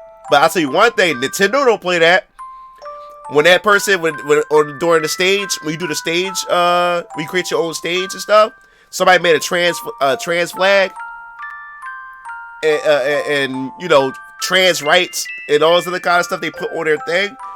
Nintendo took that joint down quick and said, "Yo, we don't want any political, like any of that political stuff. This is that, you know, on our, you know, our servers and stuff." And the SJWs try to come hammer down on Nintendo, but Nintendo didn't back down. They said, "We ain't having that." And guess what? Nintendo didn't bend the knee at all. And guess what? Smash Brothers won awards. Smash Brothers is still a highly acclaimed game. That's how you do it.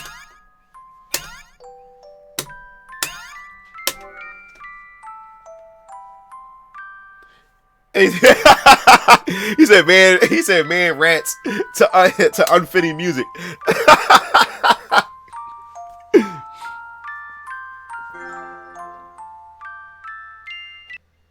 Yeah, they were a mistake. That was the biggest mistake they ever did. The biggest mistake.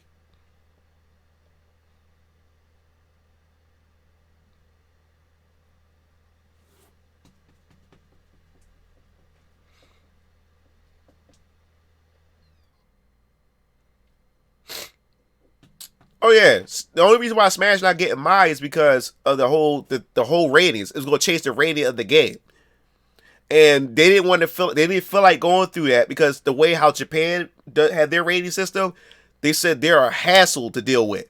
They said they had to change Palutena. They almost had to push back Smash Wii U because they were hammering down on how they wanted Sakurai to present Palutena. They had to keep redoing her model and everything, and Sakurai didn't want to go through that with Mai.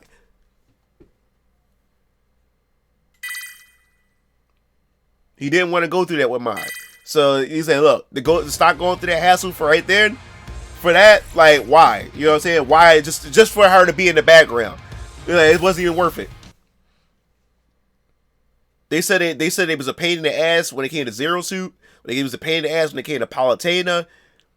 Like, it was ridiculous. And Sakurai said he got tired of fighting with him.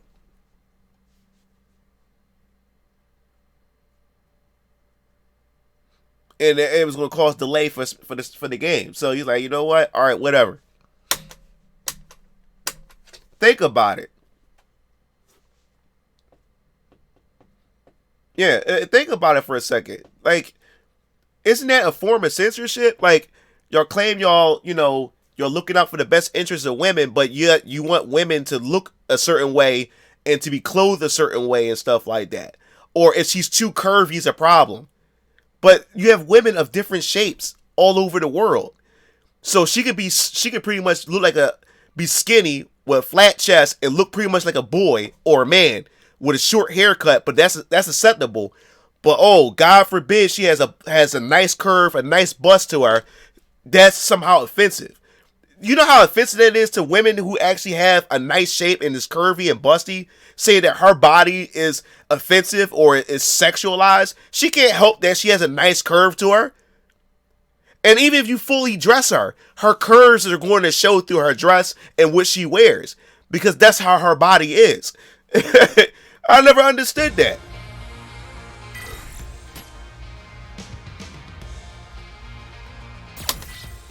It makes no sense.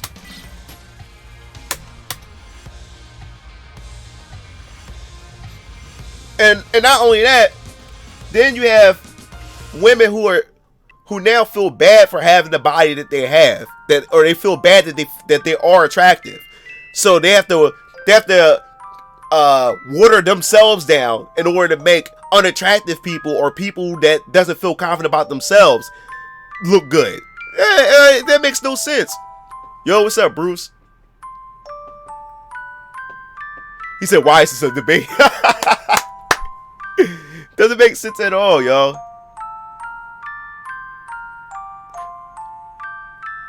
Yeah, exactly. Mortal Kombat and... Alright, let me see something real quick. I'm getting into this conversation, guys. I like having this conversation. Is there a way to... let me turn the music off real quick. I'm gonna put it like a chill list on real quick. I want to talk. I feel like talking.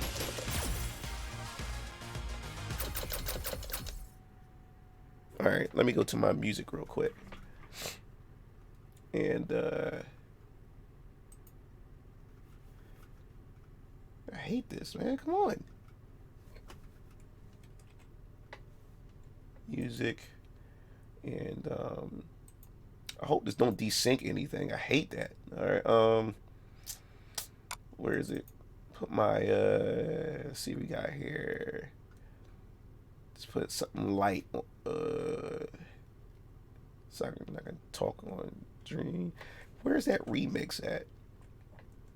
How can I get music to play through the OBS too? I gotta figure that out as well. It's like I have like a playlist of stuff. Hold on.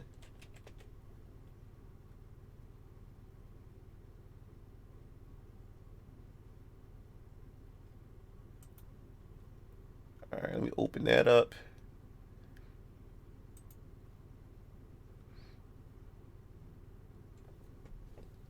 Do you want to stick to Street Fighter for a while before? Go try. You can try it, so Kyle. Cause I'm gonna do some chatting with these guys real quick. So let me go. My Sega. Where is it? Where is it? Yeah, there we go.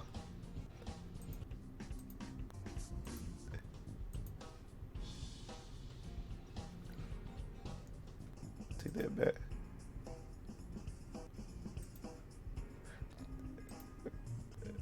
Oh dang! I didn't know it was that far back. Damn.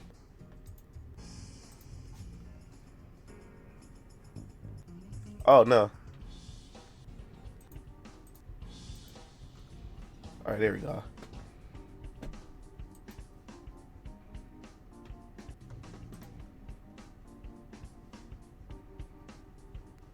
Perfect. Can y'all hear the music, dudes, guys? Yeah. So what was I talking about? I'm talking about something, guys. What I was just mentioning something. Yeah. Now that's the thing. Like this whole thing with it seemed like the gaming industry has been infiltrated by a lot of people who have these left-leaning, like, you know, perspective and ideologies and stuff like that. Like Marvel Comics. Marvel Comics it has been infiltrated. They got a lot of writers, a lot of feminists that writes this stuff. You got a lot of trans rights, you know, LGBT type of people and stuff like that who has these, you know, these ideologies and stuff like that. And they interject, instead of telling good stories, they take their own ideologies and beliefs and they interject them into these stories and stuff like that. Instead of telling good stories, they sacrifice good storytelling over ideologies and propaganda that they want to promote, and it ruins it for everybody. Like I play video games, I watch movies, I read comics and watch anime and watch cartoons to get away from reality for a bit. You want to, you deal with so much in your life and in the outside world, you know, and you go to these mediums and these form of entertainments to get away from this stuff, just to go into that stuff and be preached, and people trying to force feed their own ideologies within the medium. So it's like there's no escaping this stuff. Marvel been terrible lately. No, they've been terrible for a while. Yeah, it's only the West, Arcana. It's the West, because you know manga's is doing good as far as as far as them staying into the medium that they're in, and how the female characters are represented the way they want to represent them and stuff like that. Right now, they said manga is destroying Marvel and DC Comics. They're destroying them. They're making more than Marvel and DC Comics. Manga. Because they don't have none of that politics bullcrap in their stuff. They want to tell stories. And that's what's important. That's why every time like Anime News Network or any company from the West that interview like Japanese game developers, or they interview manga artists or anime studios in Japan, and they ask them some of that political jargon, that bullcrap, or ask these SJW stuff, the Japanese developers and animators and directors like, huh? Like, what are you talking about? No, I didn't make that because of this, is that, and the other. Like, they have no clue. Most of them have no clue what's going on down here.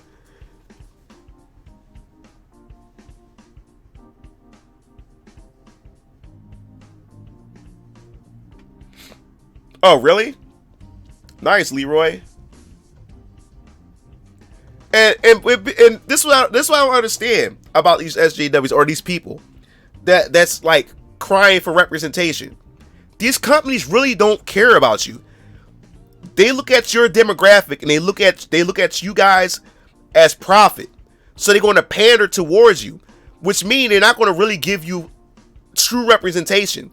They're going to give you like stereotypes. They're going to give you uncreative, unoriginal plot points or character development just to say, hey, we did it. We had y'all nothing but check marks on a checklist of what they need to have in their product. They don't really care about y'all. These groups, they don't really care. And at this, because they chasing that money, they chasing that dollar sign, but they don't understand. You built legacy. So you're willing to abandon your legacy in a fan base that's been supporting you and made you the company that you've been throughout all these years, just to chase after a small demographic who really don't support you to begin with, just to try to grab them and bring them in. Kevin Feige said for the MCU moving forward, his goal is to have more female superheroes than male heroes. Not because he wants to make them interesting. He just want to have more of them just to have more of them. So is he going to develop them really well, or is he just going to have them as a checklist, just to write them off on a checklist, just to have them propped up? Phase 4 of the MCU, mostly all the directors are female.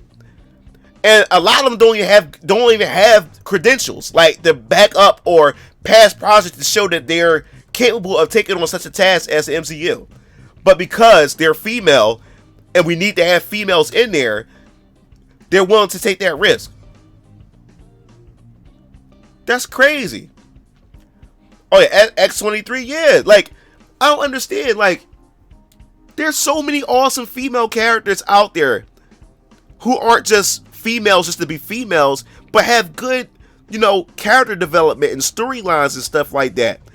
And the thing is that the media tries to do is they try to make it like, if there is a female character and you agree with this female character, you gotta be a sexist. You know what I'm saying? Like that's not the case.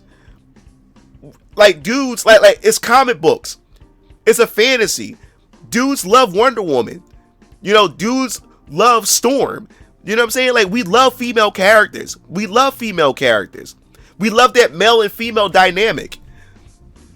We don't have anything against women at all. It's just how you go about it. You like, if you want to empower females, you don't have to put down men to do that. You don't. And it seems like a lot of these feminist writers and a lot of these SJWs, they don't understand that. Look at Charlie's Angels. That movie failed. It really did. And the creator behind it was downplaying men in her interviews and stuff like that.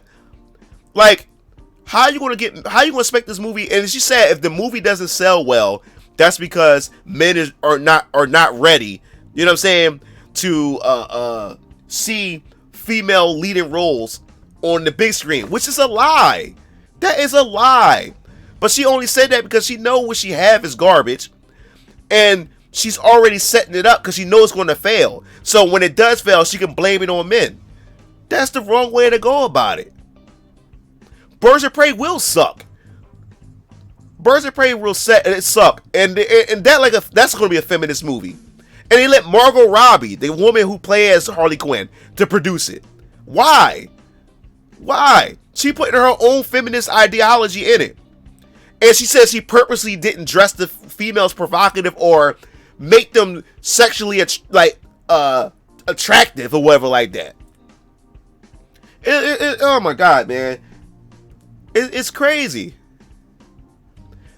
And you know what's so sad about it? That cracks me up. It's like these kind of women don't want men to have anything.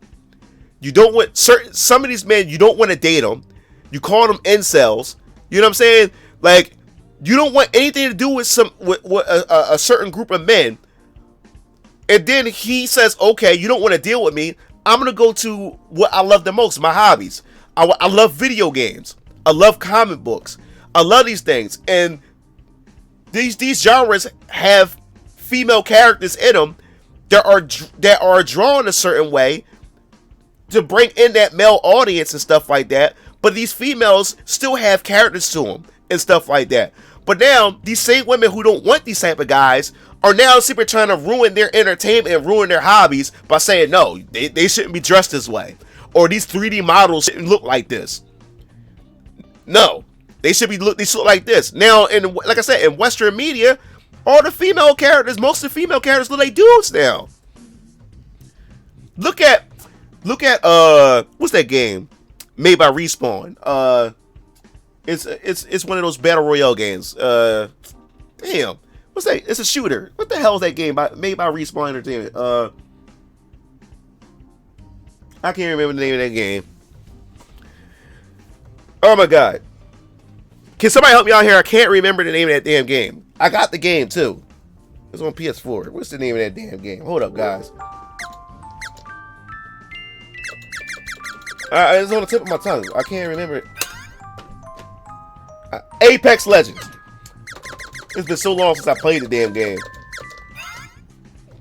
Yeah, Apex Legends. Look at the female characters. Look at them. Look at the black chick. She look like a butch. Rafe, she's like just a hard lesbian. Like Western game developers just took femininity out of females. Most of their female characters. Now, what I understand is you're pretty much, this is what I understand. So in order to be a leading female character, you have to look like a man. You have to act rough like a man. So you're pretty much saying that in order to be seen or taken serious, you have to have masculine attributes. That doesn't make sense. That doesn't make sense. So in order to be taken serious, you have to have male attributes. So disregard femininity or whatever. Look hard as a man. Have a shortcut as a man. Have nothing curvy about you. You look like a male. You look like a boy. You look unattractive. Like there's nothing wrong with being attracted to a woman as a man. And there's nothing wrong with being attracted to a man as a woman. There's nothing wrong with that. But it seems like you can't even gaze at a woman now. You can't. They don't want you to have any fun. They don't want you to even gaze at her. They don't want you to gaze at her. Oh, you play Soul Calibur 6? I didn't know it's because I think, but. And that's also SJW as far as characters concerned in Apex Legend. You got a non-binary, you got a gay guy, you got a black woman who look like a butch, and then you got Rafe. She's pretty much almost like a lesbian. Like it's crazy. Like oh my God, like God forbid she has curves. God forbid that she looks attractive. Hell breaks loose. That's crazy. I don't understand it. That's why anime is killing it right now. As far as like cartoons, like entertainment, and that's why manga is killing it right now. It's beating Western comics. Yeah, social media destroyed everything. Social media, and this is what everybody, this is what people don't understand about social media. People are so locked into social media. People think that social media reflects the real world. So identity politics is all over social media. So everybody think that's what's going on in the outside world. There's a lot of people who doesn't even know what's going on. Really, because they're living their lives. And they're really shocked once they go online or they run across certain people who spit out this nonsense and had no idea this was going on.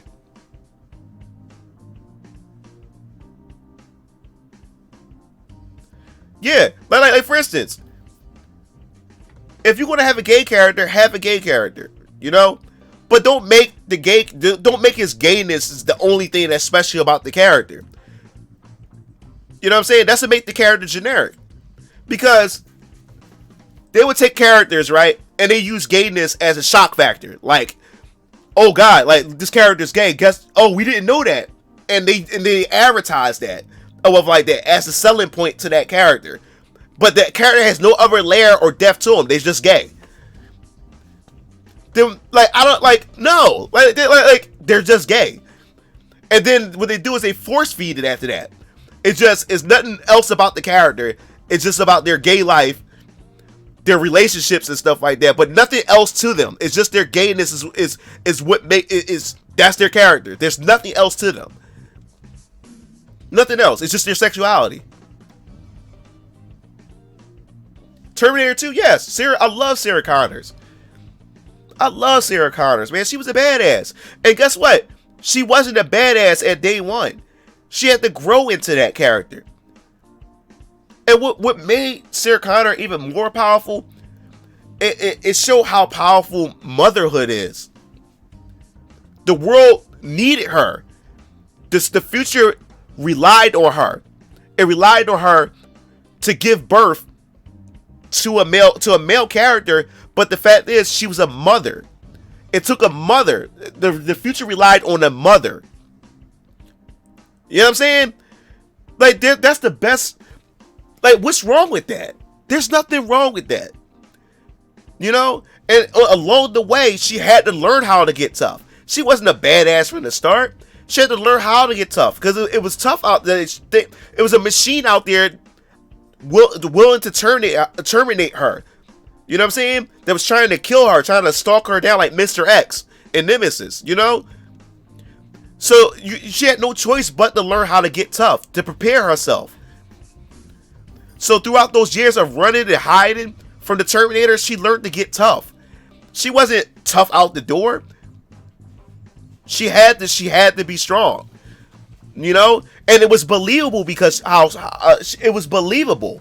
You know? You're able to believe that. And what made her even more strong, well, Xena is different. I mean, isn't she like a god? Or that's like Greek mythology? Oh, what's up, Pops? Yeah, isn't that like Greek mythology or something like that? So a lot of those women who got powers and stuff like that, it makes sense. I mean, that's Greek mythology. That makes sense. You can believe that these women have powers. You know what I'm saying? They're strong. It makes sense. You know what I'm saying? But back to Sarah Connors. What made her strong too, and what was fascinating about femininity, about the perspective of femininity, is a different perspective from masculinity. It's a totally different perspective. And what made Sigourney Weaver and Aliens, and what made Sarah Connors and Terminator so good, is because of their mother instincts. All they had to do, her nurturing instincts made her interesting characters. Do you know that they say that that a mother's strength or a woman's strength, that her strength increases when she's trying to protect a child or an animal? You know, her strength increases for that moment. Her adrenaline, her adrenaline, she got an adrenaline rush and stuff like that, is because it's in her to nurture. It's in her to nurture and care for children and even animals. That's why Sigourney Weaver in Aliens, despite how scared she was, when that little girl in part 2 was scared, and when it came to protect her, Sigourney Weaver had to put her fears aside, despite that, to protect that little girl. That's the best. That's the best power to have as a woman. Like, why would you want to trade that up to be a man and take on man traits? All right, it makes no sense. It makes no sense at all, guys. Think about it too. Resident Evil 2, Claire Redfield and Sherry. That was even though that can be seen as a older sister little sister relationship, that can also be seen as a mother and daughter relationship. Claire Redfield didn't know that little girl, but when she ran across Sherry, she did everything in her power to make sure she was safe, and did everything in her power to protect her from Mr. X, her father, what you call him? What's his name? Something Birkins. Yeah, she did everything in her power to protect Sherry Birkins. Because it's in her as a feminine woman to protect a child. You know? And I love stories like that. I loved that relationship between Claire Redfield and Sherry. I loved it. Didn't know that little girl from a can of paint, but she protected her like, as if that was her child. And she cared for that little girl as if that was her daughter. I like character building, and I love that feminine aspect. Especially in the game especially when it's in entertainment and gaming where it's action and bullets and monsters flying all over the place. She still have that feminine aspect about her.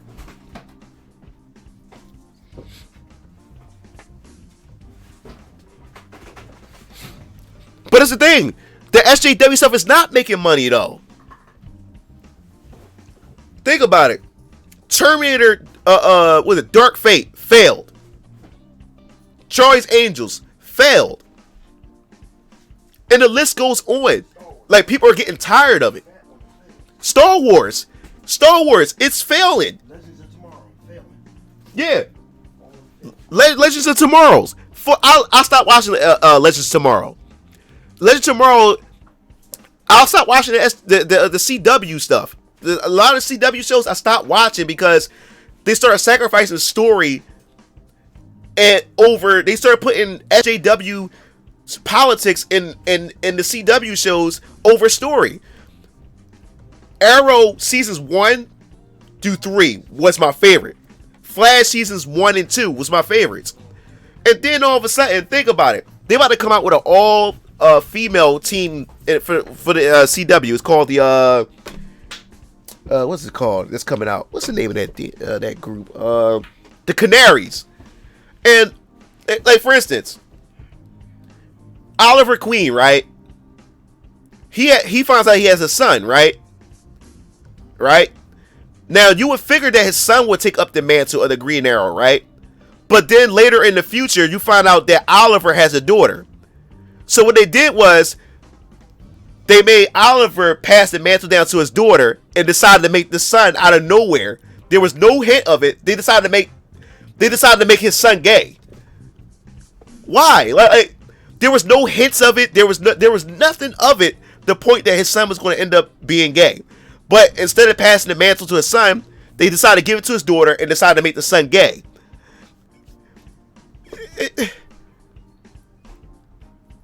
Like, even with Flash's daughter, it's not even the show. The Flash is not even about Flash anymore. Iris, like the time that Iris had got the Speed Force, Iris is doing better than Barry. She was pulling off things that Barry couldn't pull off, and she never had the Speed Force before.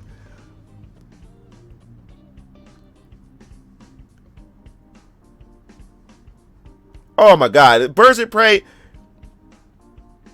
And they decided to make the Black Canary. They decided to make her a black woman or something like that.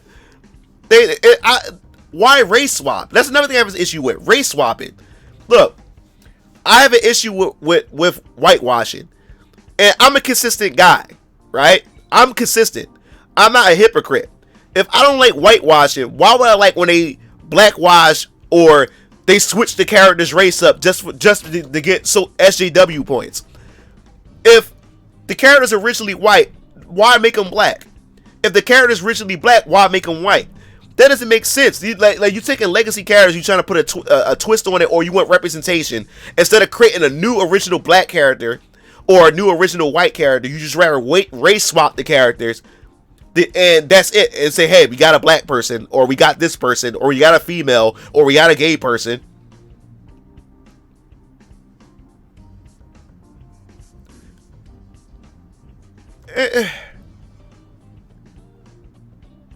Yeah, Asian actors need I like to see more Asian actors in roles, but don't sit there and race swap, because that's disrespectful to Asian actors. Why give them that? Why give them hand-me-downs? I don't like that. Make an original role for an Asian actor. Don't take a white character and take them and replace it with an Asian character. That's not. So what happens is people get upset at that. Not because that person is Asian or whatever race they are. They're mad at the fact is that they switched that character. So it hurts that actor in the long run. It hurts that actor's career in the long run, because instead of them wanting to be creative and be original, they decide to just do a race swap. And I hope they don't make Magneto and Xavier black. I would not support that movie. And I'm a black man. Disney finally gets X-Men back, and if they decide to do that, I'm not watching it. I'm not watching it. I'll refuse it.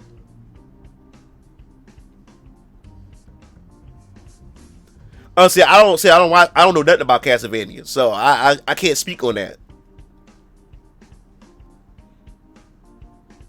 Oh yeah, the smallest dog does bark the loudest. Oh, but those same SJWs as screaming about representation, they're considering making Buffy the Vampire Slayer black. They talked about they're considering making her black. Those same SJWs that was crying about it are now like, oh wait a minute, don't touch Buffy, don't touch the white woman now. No, their favorite white woman that can kill vampires, and they considering making her black. Oh, don't touch her. Don't touch her. So that goes to show a lot of SJWs don't really care for minorities either. Until they start affecting something they like, then all that goes out the window.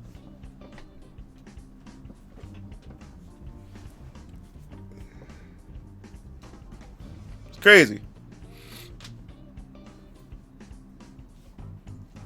Dog. I was so upset. Ghost in the Shell is my favorite anime of all time. And you know what's so disrespectful about the Ghost in the Shell movie?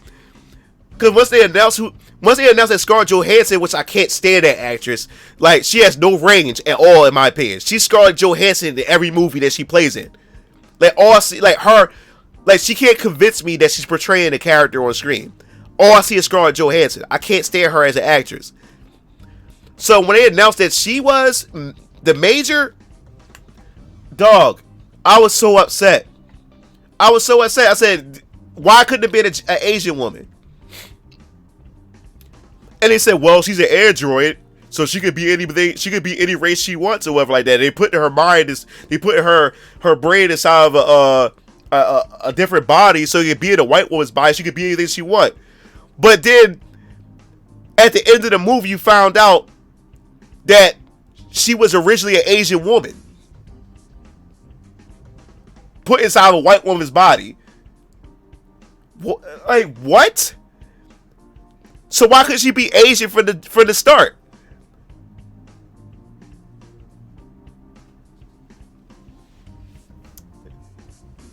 And yeah, and they make an Ariel black for Little Mermaid. I'm not supporting that crap. I'm not supporting that. And what's so sad about it is there's some people in the black community that celebrate like they won something because Ariel is black. Y'all should feel insulted. Instead of them getting was it Tiana, the black princess from Princess and the Frog, instead of them making that a live action and actually use a legitimate black princess, they decide to take an already white a mermaid and make her black instead, and a lot of black folks are celebrating like that's a win. No, that's a hand-me-down, man. That's disrespectful. Yeah, her name is Motoko Izanagi, a Japanese woman. That's a Japanese name, but they made her a white woman. They made her Scarlett Johansson. But the is, oh my God, in Starfire. I don't want to start, dog. Don't start me on that. When they decided to make Starfire, I look, when it came to Starfire, I always seen Starfire as either a white woman or a Latina. But if you was going to make her a black woman, why can you make her orange like the comic book?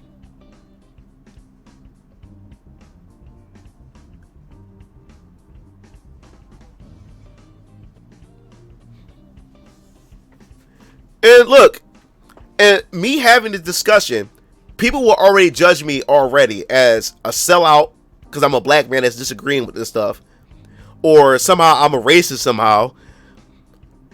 Or since we talk about, you know, certain things about females and women and stuff like that, they'll consider me as a sexist.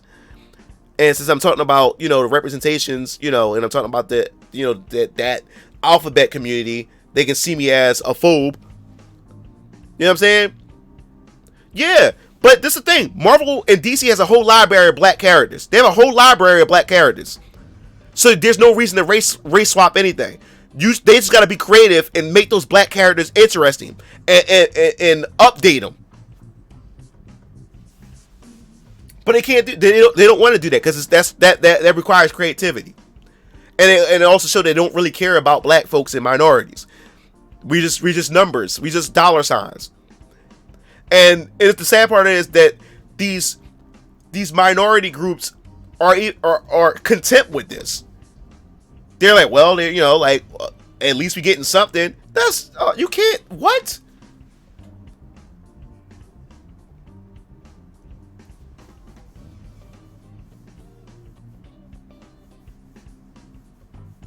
Yeah, like a Starfire.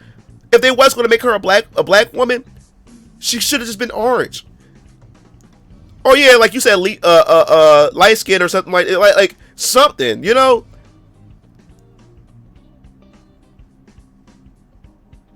That's crazy. No, they went, and they, oh my God, man. It, like, the Titans anyway sucks. That show sucks. Yeah, I'd rather have nothing than a hand-me-down. I'd rather have nothing. And what I don't understand is, see, look, I guess because I grew up with a mother and father, like, the representation never mattered to me. I never needed to see someone on screen that looks like me to let me know that I have the capabilities to do anything. Because looking at anybody being successful and trying to better their lives, looking at anybody would inspire me. I don't need to look. Why I have to be inspired by finding a specific color or a specific identity in order for me to be encouraged or inspired to do something? I never understood that look on things. I never had to look for a black person in a cartoon or anime or video game to inspire me or make me feel proud. I never had to rely on that. Maybe because it was my upbringing. My parents put a lot of love into me, and they were responsible for my self-esteem. My parents always tell me I can be whoever I want to be, as long as I put my mind to it. That's all I needed from my parents. My parents always put that confidence in me. That's why I never looked up to anybody, you know, outside my parents. I never had to look up at a person on television or anything like that. I had my parents to look up to, and they always instilled a lot of values in me. And it just boggles my mind when people just they go nuts when they see someone that looks like them doing cool stuff. Like I was always told to make it happen. If Hollywood won't do it, then I need to step up and do it. You know what I'm saying? I need to take the initiative. If that really matters to me, if representation matters to me, why do you have to depend on corporations? and depend on other people who doesn't look like us to represent us. If that's really what I'm concerned about, and that's really important to me, then I need to take the initiative. You know? Watch as they make Goku black. Watch as they... No, they're gonna make Krillin black. A little black guy.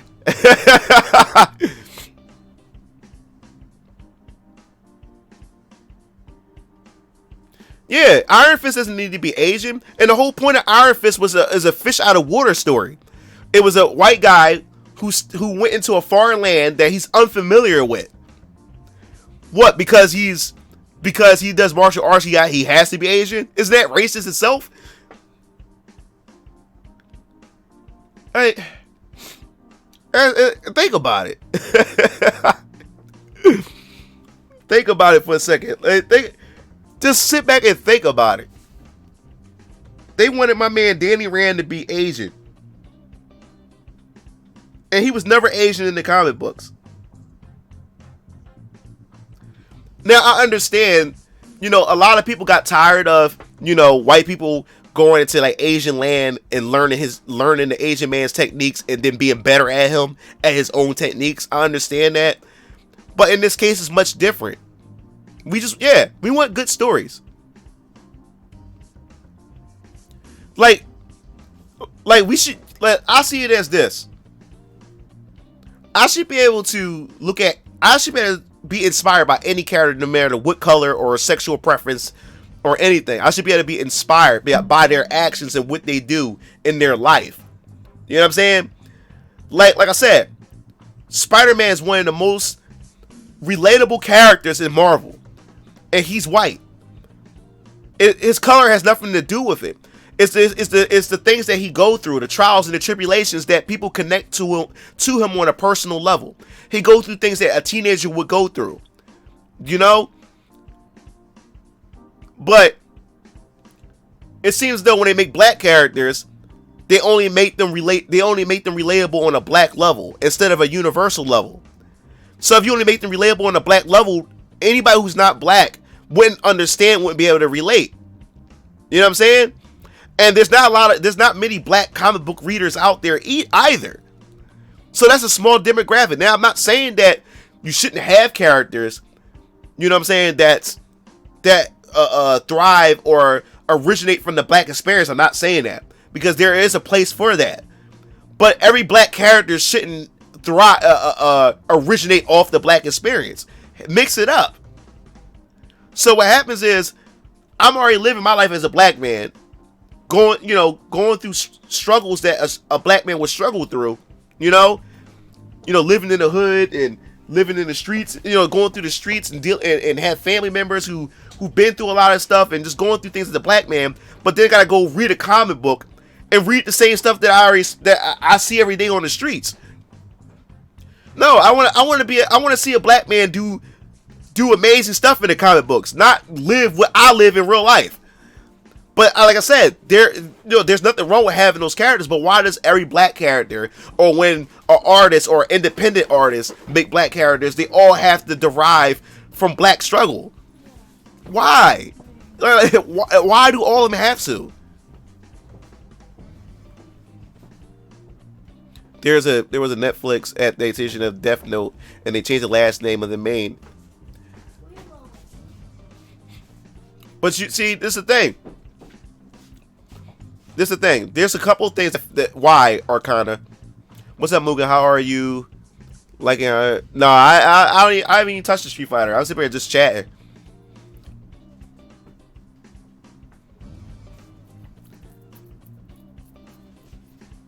Yeah, like the reason why we probably haven't seen a lot of black characters, like I said, it's all about the experience. You know what I'm saying? Like what they're used to seeing, or like I said, if I'm an artist or like that, if you're a white art, like for instance, like most white artists, they're only going to draw or they come up with stuff based off of with their experience, and they're going to just build off of that or whatever like that, and then make a fantasy out of it. You know what I'm saying? And I never thought about the lack of black characters in Nintendo, but I never cared about it. I never cared about it. And if Nintendo want to have black characters, I'm pretty sure the way Nintendo is very creative. They're not the type of people that's just going to make a black character just to make it. And if they are going to make a black character, best believe that Nintendo's going to put their all into it to make it a good character. So if they don't have any good foundations, or they can't come up with something interesting for a black character, they're not going to sit there and just make a black character just to make a black character. That's how Nintendo always works. Nintendo always does this. Like, for instance, the reason why we haven't installed Star Fox is because they still haven't figured out what they want to do with Star Fox, or they haven't came up with anything solid to make a good Star Fox game. So they're not going to release the Star Fox just to release the Star Fox. And I'm pretty sure they do the same things when they even come down to taking characters under consideration. I believe that they have that same thought process. Like, if we don't have anything for a particular character, and when it comes to race and stuff like that, then we're not going to sit there and make that character just to say, hey, we have a black character. If they're going to make a black character, then they're going to try to put their all to make that character the best character they can be.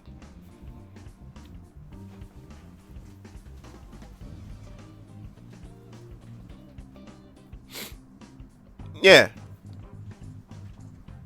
Let me check Facebook real quick.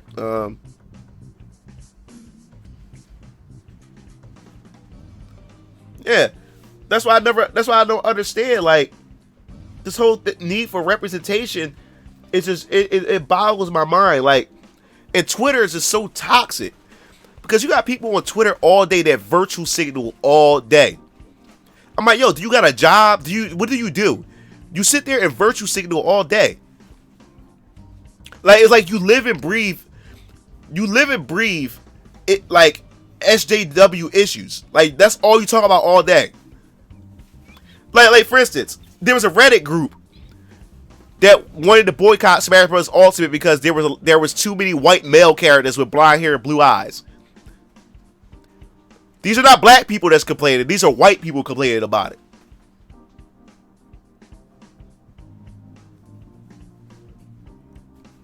Oh, nah, man. I'm not even in the mood to play it. I'm just chilling. This is like a chill stream. It's certain to a chill stream.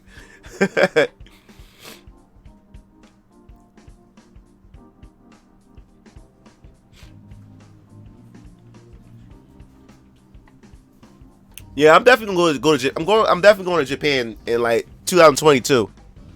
I'm gonna get my passport in 2000. Not 2022. I'm in 2021. I'm getting my passport and stuff to 2020. Yeah, they live in an echo chamber. They sit there and it's like a circle jerk. It's a circle jerk of everybody agreeing with each other. And then the moment one person steps in that circle that speaks against or has a different opinion, it just shatters their chamber. They lose it. Oh, thanks, Maz. Oh yeah, dude. There's some people I blocked on Twitter because they never said nothing to me, but their virtual signaling and their SJW antics is so sickening that I got tired of seeing it on my feed. He's like, you know what? I gotta block this person. I don't even want to see it. I don't want to see it. I do not want to see it.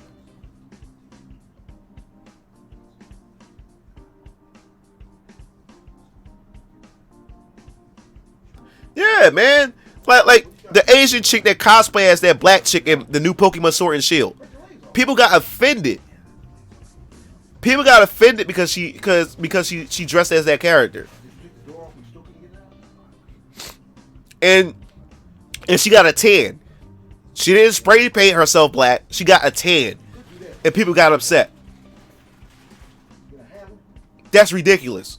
Now you can't cosplay characters.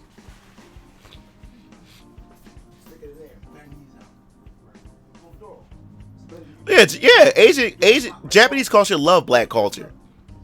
I seen a whole documentary on it where there's like Japanese people who idolize black people, who wants to be black.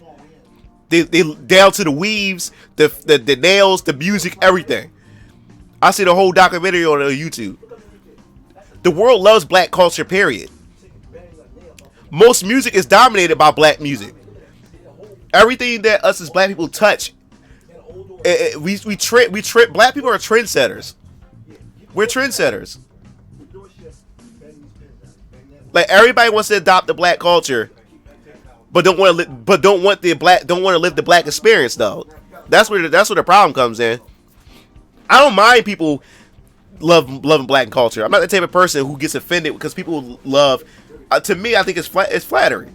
There's nothing wrong with people like it. That's the whole point about cultures. Period. That's how people that's how people come together, by exchanging, different things from each other's cultures and stuff. That's how people communicate. Nothing wrong with that. Like black culture is very popular. Is everybody wants to imitate it. Everybody, like, when you think of being cool, everybody think about being black. The way we talk, the way we walk, everything. We are the most imitated people. We're the most imitated people. Everybody wants to imitate us in some way, but don't want to experience what we experience at times.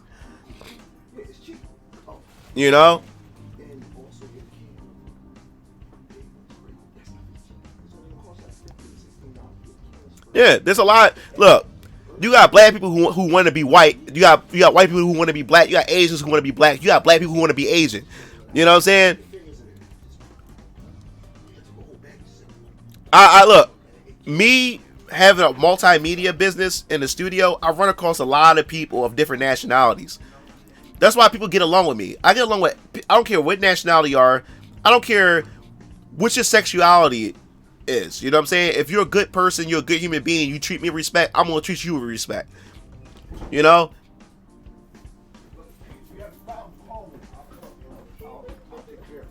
Yeah, that's the old wording. Everyone want to be black, but don't want to be black. Yeah. To me, I'm a person. This type of person I am. Context matters. When that's what I'm saying. Like, context matters to me. Is the person actually trying to be racist and offensive, or is this person is trying to make a point in context? You know what I'm saying? Like, I remember, like, there's some stories or some books that we had to read where it had the N-word in it. So you telling me, especially as a book that took place during certain like real life events. So you telling me if a white person is reading that book out loud, they can't say the N-word when they reading that book, especially as a historical event. Like, it's the context. You know, like you're pretty much censoring history. The person not saying it to be racist, it's in the book. It's the context of that event in that story.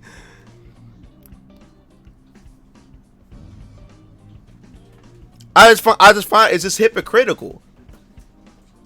And to me, when it comes to the N-word too, I've always been saying this. Like, us as black folks, the thing is, if we want the word to fully go away, we have to kill the word. But it became so embedded in American culture. The N-word became embedded in American culture. It's in our music. It's in rap. So now we turned the word into a terms of endearment. We made it sound cool. You know, that's my N-word, or this, that, and the other, and that's seen as cool. You know what I'm saying? So other race people's going to see that and try to imitate that. Some white people get proud when you call them the N-word. Yo, that's my N-word, and they feel they see it as a badge of honor because they want to be N so bad. You know what I'm saying? So, that's the issue. It's so embedded in our culture. It became a two-folded word. You know what I'm saying? You got a racist interpretation, and then you have the cool interpretation. So, if we're going to have it in our music, and we use it on a daily basis towards each other, and we even call people who's not black the N-word, how do we expect it to go away? Look, I know white boys who hang out with themselves, like in college, who are best friends with each other. I used to hear them in their dorm room calling each other N-words, because that's what they do to greet each other. because they're trying to mimic what black people do. And they call each other the N-word back and forth. That's my N-word. Or, yo, get out of here, N-word. You know what I'm saying? And they call each other that. It became it's embedded in culture. But yet we get offended when anybody's non-black said it, but we continue to use it. If we want the word to go away, we got to get rid of the word, period. Think about it. Asian people don't call each other CHINK. You know how we call each other N-word all day? Asian people don't call each other their racial slur as a greeting or terms of endearment. They don't put it in their music. No, they don't even want to hear that word. That's why people take that serious when you call them out that word, and they make sure you pay for it. You know what I'm saying? But when you go around using the N-word freely in music and you call each other the N-word, and then when somebody actually calls you the N-word, you get upset about it. No one takes it seriously. Think about the Jewish community. You better not say anything anti-Semitic, because they make sure they put a cap on that. They make sure that you better not say anything about it, anything racist about their people and their community. You know what I'm saying? But us, we took that same racist term and we use it on ourselves, and they get mad when and became part of it became part of culture, and get mad when other people use it. No, let's abolish it altogether. Then you know the seriousness of it. And believe it or not, I use the word. So that's why I'm saying, like, I use the word, and I need to stop using the word. You know what I'm saying? Like, but if you tell a black person, no, we shouldn't be using it, then they get upset at you. Like, in order for us, we have to treat ourselves with respect. If we want other people that's non-black to treat us with respect, we can't even respect each other. We can't respect each other. We don't even respect each other. And then, but yet we want other people to respect us, but we can't even respect our own brothers and sisters, and that's sad. And I believe the moment we fix ourselves, fix our culture, fix our family structure, fix all those things, everything else will fall into place.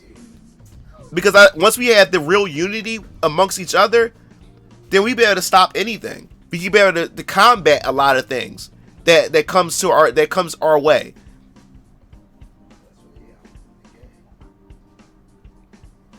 Yeah. And that's another thing too, like in the black community. We sell out real quick. Like black businesses or whatever like that. If we have most communities, I noticed, like I said, me growing up in the hood and stuff like that, the Asian community, they support each other. They said the dollar circulate for 3 days in the Asian community before the dollar leaves the Asian community. But in the black community, the black dollar leaves the community within hours. We never keep anything within our community and stuff like that make us grow as a community. We have no bargaining power because we have nothing to bargain with as black people. All right, we have nothing to bargain with as black people. Every other race has things to bargain with, to have some type of power, like social power, to be able to make decisions and make moves and stuff like that within the community or within their city or whatever like that. Us as black people, we don't have anything to bargain with. We don't. We don't at all. Yo, what's up, Mega Mayo? We don't have anything to bargain with. We would sell out real quick. I believe it was L'Oreal. I think it was L'Oreal, or it was I forgot, whatever shampoo company it was. I didn't know it was once black owned first, but we sold it. And when it comes to a lot of black businesses, a lot of black inventions and stuff like that, we sell it off. We don't even pass it down to our generation, and then we get mad when we don't have anything. Like, all right, for instance, where I live at, right? When my mom and dad, I guess maybe my grandparents, I live in South Philadelphia, Point Breeze, right? The Point Breeze district. I live like a few seconds from Point Breeze. Back when my mom and dad was growing up, that whole district was black owned. Barbershops, convenience stores, restaurants. My mom and dad had their first date at a fully black established, restaurant or whatever. You know what I'm saying? Everything used to be black owned. But now when you go to Point Breeze, it's Korean owned. And now the Koreans are it's Korean and Hispanic owned. Right? Because we sold off our businesses to Koreans. We sold our businesses off to Latinos. And a lot of us didn't even pay the property tax. So the city took it. The white banks took it. So now we don't have anything. So Point Breeze is not even black owned anymore. And now we got gentrification now. And now they rebuilding Point Breeze. And Point Breeze is going to, and since the Koreans and the Asians own a lot of the businesses at Point Breeze, and now that it's being gentrified, we have more white people coming in and corporate people, coming in and living in South Philly now. Those Asian businesses are smart. They're making money because now they're going to turn those nail salons and those black hair stores, they're going to turn them into restaurants and establishments for white business owners to come in and white people to come in and dine in. So they're going to reap the benefits of this transformation. The Latino community is going to benefit from these benefits from this gentrification because they own half of those markets and stuff. We even got Pakistani people, the Arab community. They even got parts of businesses, Crown Chicken and stuff like that, in our communities. And I walk into Crown Chicken every once in a while to get some food, and they love me. That's another thing. When I walk into these establishments, they always give me like extra wings, free stuff because they like the type of person I am. Because a lot of people that walk in these stores are very ignorant, and I'm not gonna go on and say who's ignorant because you know who I'm referring to. But when I come in the store and I was talking to the Arab guy, at Crown Chicken, and he was saying that hey brother, what's going on? And I was talking to him. And he was saying that, yo, this is the best time to own a business here. And I'll say, why is that? He said, because we have a new crowd of people moving in. You know what I'm saying? And he's happy. He's smiling. Because he know that ignorant people is about to leave this neighborhood. Which means that the neighborhood is going to get, the value of the neighborhood is going to get better. Meaning more people with more money is going to come into the business. And his business is going to make more money. So he's looking forward to these people that's coming in. Because the trash that he got to deal with that coming to his store, because one of the people stole his bike. Not only they stole his bike, the young man rolled into his store with the stolen bike, and then when the Arab guy called him out, said, "Yo, that's my bike," the young man gonna say, "No, it's not." And what proved that it was his bike, he left a chain or something on the bike that was his. And the dude that stole his bike didn't even see it. He wasn't even smart enough to take it off. So not only did he stole his bike, he went back in his establishment with his own bike, and then gonna say, "No, I didn't. This is my bike. What are you talking about?" I'm like, oh my god. And it's embarrassment because this person looks like me. You know? It's embarrassing.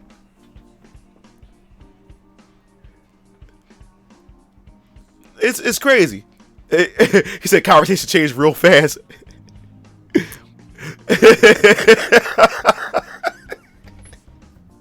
Listen to Sauce, yo. But it's true though. It's embarrassing. And you know what? If a black man like me gotta suffer for it, is because now I'm generalized. Like I'm generalized as an ignorant black person because of the many black people that go into the establishments and steal and do ignorant things. So now when I walk into the store, I'm judged that way. It's sad. I gotta suffer for it. I'm a law-abiding citizen. I work. I make my own money. I'm not on welfare. I'm not any of those things. But I'm judged because of what some other idiot did. But the thing is, not one idiot. It's a bunch of idiots doing it. So I'm judged for it. Same thing me growing up in the hood. Like everybody in my neighborhood, right? When I was in high school, like middle school and high school. Let me tell you how it worked. Back then, if you was a drug dealers back then in my neighborhood wore Dickies. They wore an all black Dickie, And remember, dickies were made for engineers, construction workers. You know, if you was one of those people, engineer or construction worker or any of those things, back then you would wear a dickie suit. But after a while, dickies became a popular fashion for drug dealers. So now drug dealers are wearing dickies, right? So every time a crime happens, guess what comes up on the police dispatch? We have a black male wearing an all-black dickie suit or whatever like that, and he has braids. So every black person, even if you wasn't a drug dealer, us as black people, we create fashion trends and we all follow it like fools. So now every black person, black male, is wearing a dickie outfit. So on the police dispatch, if they're looking for a black male wearing a dickie outfit and braids, and everybody's wearing a dickie outfit and wearing braids, guess who the cops gonna pull over? They're gonna pull over everybody. Gonna pull over everybody. So if you're a law-abiding citizen who got a job and you wearing a dickie outfit and you got braids and cornrows in your hair, guess what? You getting pulled over too. So what happened is, after that trend went away, after dickies went away, then the next trend that drug dealers and like troublemakers in the hood wore was a white t-shirt, jeans, and Air Force Ones. White Air Force Ones. Exactly. So what happened is my mom and dad, they didn't play that. My mom and dad did never let us wear a white t-shirt, a plain white t-shirt, jeans, and white Air Forces. Instead, my parents made us wear button-up shirts, collar shirts with different, like, you know, designs on them and stuff like that, so we wouldn't look like any of those guys in the hood, in the streets. And people was able to spot us out and knew that we weren't part of that crowd because of how different we were. So I remember coming home from this corner store. The cops came over to the corner, and when we walked out of the store, it was nothing but black young men laying on the pavement with their hands behind their head, with their face planted in the street, and cops got them all in handcuffs. But guess what? The cops didn't bother us, because guess what? I didn't have a white t-shirt, jeans, and white Air Forces. I looked totally different from everybody, and the cops didn't bother us. The cops let us go right by. Didn't touch us, didn't look at us shady or anything. It's crazy. It's crazy. We gotta do better. That's all I'm saying. I think once we do better, I think everything else is gonna fall into place for us. But we just gotta do better first, and that's hard. Because people gotta understand, it's all about the culture. It's about your upbringing. So, if each individual person is upbringing is good, that group of people as a whole is going to be good because everybody's doing good individually. But if you got one black person who's been brought up well, and you got a whole group of other black people who haven't been brought up well, then overall everybody's going to be judged by that negativity because a good majority of us wasn't brought up well. You know?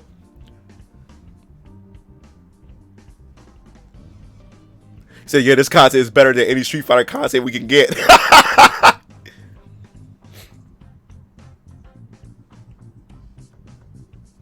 Think about it. But look, check this out, Lawless. Son. Yeah, the news does show us in negative light all the time. But think about it. When I walk out in the neighborhood, all I see is ignorant stuff that people that look like me do. It's more common to find ignorance within our community than we can find positive stuff. Like people like me and how my upbringing is very rare. It's very rare to find somebody within my community that's been raised a certain way. I could flip a coin right now, and that's why racial profiling in the black community is pretty much a thing. It's because a cop can pull over a black person, and chances are there's a high chance that a black person has a criminal record. And remember how the system works. They have to pull over a certain amount of there's a certain statistics or a certain ratio of stops that they have to do. So there's a high chance if they pull over a black person, there's a high probability that there's a warrant out for his arrest or he has some criminal record. But guess what?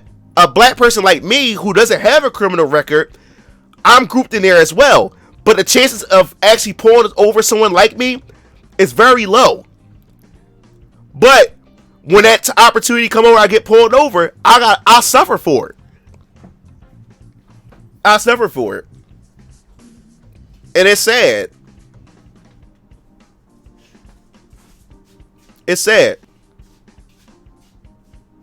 Yeah, and what's so sad about it is, and we keep blaming how the media portrays us, but yet us black folks are using our cell phones and posting the ignorant stuff that we do on World Star Hip Hop. You don't really... Look, I'm on Facebook, I'm on social media.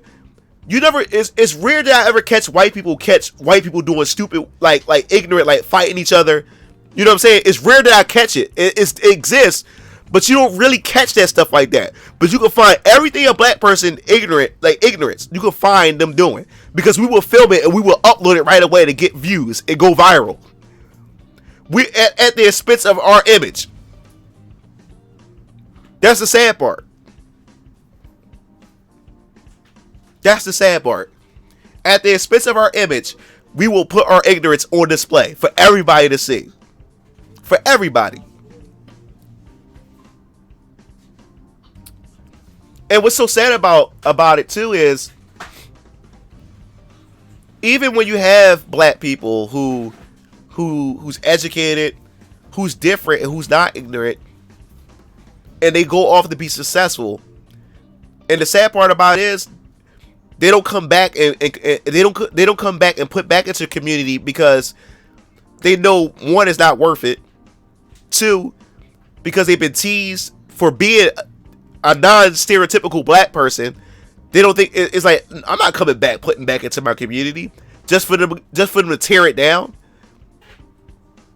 And every time we did get new things in our community, most of the time we tear it down. We don't appreciate new things or anything. And that's why a lot of black people who get educated, become successful, most of the time become millionaires, they leave their community and never turn back. And I was that kind of black person, like, where I like anime, I love comic books, I love video games. My whole life I've been teased by my own. A weirdo. Because, and it's a crazy thing. Like, black people even judge black people, they judge their blackness. Why would you want to? Because the way I talk, you can't, like you don't even sound like a black person. Why? Because the way I talk. So what? I'm supposed to sound ignorant? Or I'm supposed to walk? I'm supposed to talk? And if you're a black person who haven't experienced like struggle, then you're not black enough. Why would you want to own struggle as a black person? Why do you want to own that? Why do you want to own negative stereotypes? That makes no sense. That makes no sense. No, man, you can't be from Philly. No, you can't be. You couldn't live there. Why? Because I don't talk a certain way. Why? Because I don't walk a certain way, or I don't wear a particular stereotypical black person outfit. It boggles my mind. Like, you said white. What? So wait. Speaking with articulating myself a certain way means whiteness? What? So I guess speaking in ebonics or speaking like a certain way is equal to blackness. Why would you want to own something like that? And why would you want to say that articulation is only a white thing? What?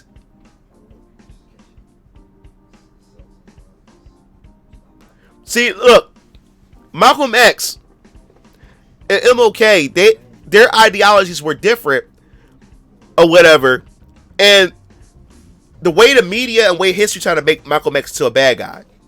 But Malcolm X was more on the nose than anything. He was more on the nose than anything. Not taking credit for MLK though, but I don't understand, man. That's why. Yeah, and the thing is, I grew up. My parents are very diverse when it came to music. That's why I can relate to Asian people. I can relate to white people. I can relate to anybody. And white people look surprised when Sting, the Police, when Billy Joel or any type of music, 80s rock music or any type of band comes on, and I know about it, and they look surprised, and then they come over and start jamming it out with me. because like, oh man, there's a black guy I can connect with. You know what I'm saying? And I'm not no stereotypical black guy. You know, and what boggles my mind is the same black folks who tease me, the same black women who didn't want nothing to do with me because I guess I wasn't Sharif or Kahim or any whatever names or whatever like that. I didn't sell drugs or I wasn't a thug. I wasn't interested to me growing up. I'm talking about me growing up. I wasn't interested to a lot of black girls growing up. But the moment I go to college, this is the thing that boggles my mind. Because I remember in high school, right? We had a substitute teacher. And the substitute teacher came in and said, yo, I got 2 movies. And you guys have to vote on which movie you want to watch. So he said, here's the 2 movies. We have Friday, which is a black comedy. And you had Star Wars Episode 1. Now, when he mentioned the 2 movies and held the 2 movies in the air, everybody started whispering. All the black girls started whispering. They said, look, Brian, how much you want to bet Brian's going to vote for Star Wars? And the black girls were teasing me. And, you know, was clowning me or whatever like that. And the black guys in the class was clowning me.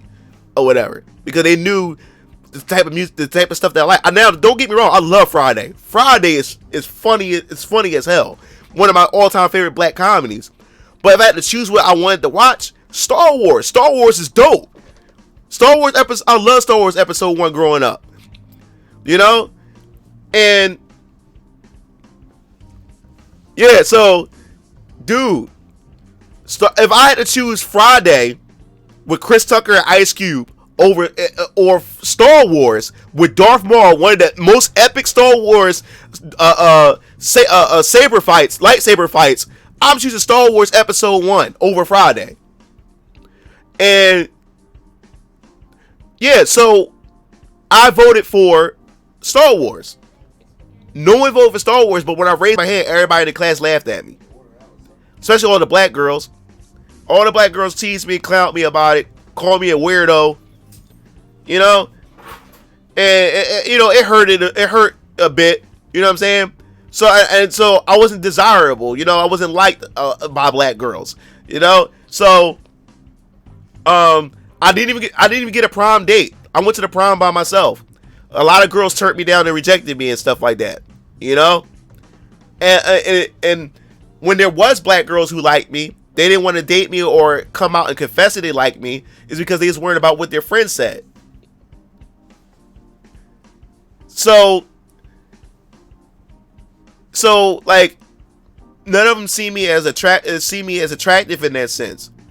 And not only that, I remember in 11th grade, one of the students in my class, in my business class, was clowning me, was joking, it was clowning me and said, yeah, I can see Brian end up being with a white woman and this, that, and the other, you know what I'm saying, and just making this white guy voice, you know, and everybody's laughing at me in class and stuff like that. But they made it seem like me being dating a white woman was like an insult or something like that, and everybody teased me and stuff, you know. And it did bother me or whatever like that, because I was like, yo, like, is it really that deep? Like, you know? So when I felt, so like I said, I went to the prom by myself. Every girl I asked out turned me down, rejected me, or whatever like that, and then wanted to deal with me, nothing to do with me and stuff like that. So I was like, all right, cool, you know what I'm saying? So I ended up learning how to just you know, be happy with myself. I learned to live with myself and be happy with myself and say, hey, if no one likes me or don't get along with me because I'm different or like that, that's fine. You know what I'm saying? You say you never slept with a black woman? Say it, same here. So it wasn't until I went to college. It wasn't until I went to college where I was exposed to multiple different women of different colors. And I went to college, and it was like high school, and like when it came to like me being around black folks in college, it was like high school all over again, because everybody hung with their certain cliques. You know, the black girls only liked the cool black guys, and the guys, you know, who did the drug dealing and all this other kind of stuff like that. All that high school nonsense. And I couldn't relate to none of that. So guess what? I stayed in my dorm room, watched anime and stuff. But I met this one white girl and me and her hung out, and you know, I was watching anime and stuff, and she didn't judge me on it. She didn't call me a weirdo. None of those different things, you know. And me and her became cool and stuff like that. And then next thing you know, I made friends with a lot of white boys after that, and white girls and stuff like that, because I want to find more connection and more similar interests as far as anime, video games, you know, music, and all these other things. And then the moment I started having white friends, the black clique started giving me side eyes. Oh, he think he's white, and all this other kind of stuff. I'm like, wait a minute, y'all didn't want nothing to do with me. I only hang with people who have interest in. I don't care what color you are. But it just so happened that a lot of the white people that was in there at the college and stuff had similar interests to me. So they hung with me, I hung with them. And I was the only black guy in the group. Yeah. Yeah, I have a daughter. Yeah, I have a daughter, Sauce. Sauce. Yeah. Oh, you think my daughter black? No, my daughter mixed. My daughter half black, half white, or you could say black, half black, Macedonian, Greek, all kinds of stuff. Mixed. Yeah, my daughter is mixed. So then all of a sudden, white girls started approaching me. Not black women, white girls. I mean, boldly approaching me. You know, calling me handsome, calling me cute, and all this other kind of stuff like that. And my first real date was with a white girl. It wasn't with a black girl. It was with a white girl. You know what I'm saying? And the thing is, I'm not the type of person who get angry, get bitter towards black women. I mean, if I ever run across a black woman who I'm interested in or whatever like that, we can hit it off. It doesn't matter to me. I don't care about your color or whatever like that. Especially when it comes to women, I love women in all flavors. You know, but yeah. So, and that was the thing. That was the thing. I started dating white girls. White girls would approach me and stuff, and now I'm walking around with white girls. Now black women are upset and feel disrespected. And it says, see, the brothers, you know, these white women are taking our brothers and stuff like that, or this brother's a sellout because he with a white woman. I'm like, wait a minute. And a lot of black women would assume that I'm running around chasing white women. No, I don't chase white women. If you see me with any type of white woman, 9 times out of 10, she approached me. I don't go around approaching white girls, or just period. Most of the time, white girls approaching me because I'm an approachable black guy. I'm approachable. It's watching for you, team. Keep it up. Oh, thanks, Kingdom. Yeah, thanks, Kingdom. I appreciate it. Yeah, so if white women are giving me play, that's where I'm gonna flow. That's what I'm gonna flow at. They give me play. You know what I'm saying? Like most black women, all right, I started letting my hair grow. The Mugler you see here with the long hair, I was never like this. I had either individual or cornrows, or I had a regular haircut. But then I started growing my hair out, right? Now all of a sudden, I got my hair out. Now black women found me attractive, or now that white women's giving me attention, now black women found me attractive all of a sudden. Now black women all of a sudden finds interest in me all of a sudden, right? Now all of a sudden, every time I walk into a store where that white girl gripped around my arm and stuff like that, black girls start rolling their eyes, sucking their teeth. And there's a few times my baby mom, where I would go to a McDonald's, they would actually mess up her meal on purpose and laugh about it. There's a few times that happened, and me and my baby mom, we went to the front counter and got her and actually got into some confrontations. And same thing, my brother Keel answered. Black woman didn't want to deal with him. He wound up getting a Cambodian girlfriend. And now he's walking around an Asian woman. Black women get upset at him. And they messed up her meals a few times on purpose. And it's crazy, man. Yeah, community sisters. Your brothers and sisters. You know what I'm saying? Yeah. Yeah, so now all of a sudden, and the thing is, what makes them more insecure is the fact is that the white girl that I got is beautiful. When I say, if you ever see my baby mom, which I know a lot of you have seen her like that, and the pictures I've shown and a lot whatever, and she was on my YouTube channel a few times too before we broke years ago.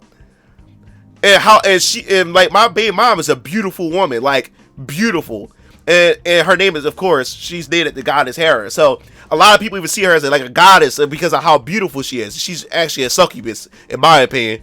But these black girls will see how beautiful she is, and they go in insecurity mode. They go into super insecurity mode and stuff like that. They start trash talking her, and they start trash talking me. You know what I'm saying? And they would even say it out, and they would even say it so I can hear it. And that's sad, man. I say, y'all ain't want nothing to do with me. Y'all ain't want nothing to do with this brother. You know what I'm saying? And then I got the hair flowing out and stuff like that. And even when I had the hair flowing out, black women, most black women that I encounter, instead of them like saying, "Oh, you got nice hair" and stuff, they would laugh at me. I would walk by, they would smirk and laugh. And a few of them even called me a tranny. Or is that a she-male? No, girl, there ain't no she-male, this, that, and the other. They would say that on purpose. And the thing is, that's their way of communicating that they like me. And I don't communicate that way, because in the hood, that's how they communicate. They get ignorant towards a black guy in the street from the hood, and he get ignorant back, and that's how they communicate. It's like a mating dance. You know, she says something ignorant to him to get his attention. He calls her out her name, calls her some kind of hoe or some kind of B, and they get to arguing. But next thing you know, they're together, or now that's his baby mom. She becomes his baby mom. But that's their way of communicating. I don't communicate that way, through ignorance. So they're saying that being ignorant towards me, but they're saying that hoping that will get my attention to get a response out of me. But I don't respond to ignorance. So now, since I don't respond to it, they sit there like, oh man, like, he didn't respond. What do I do? What do I do?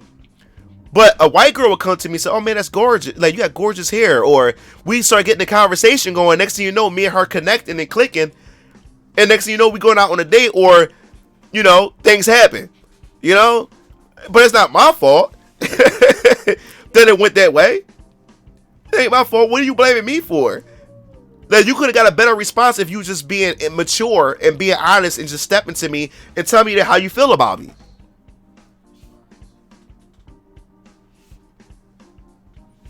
And that's the thing.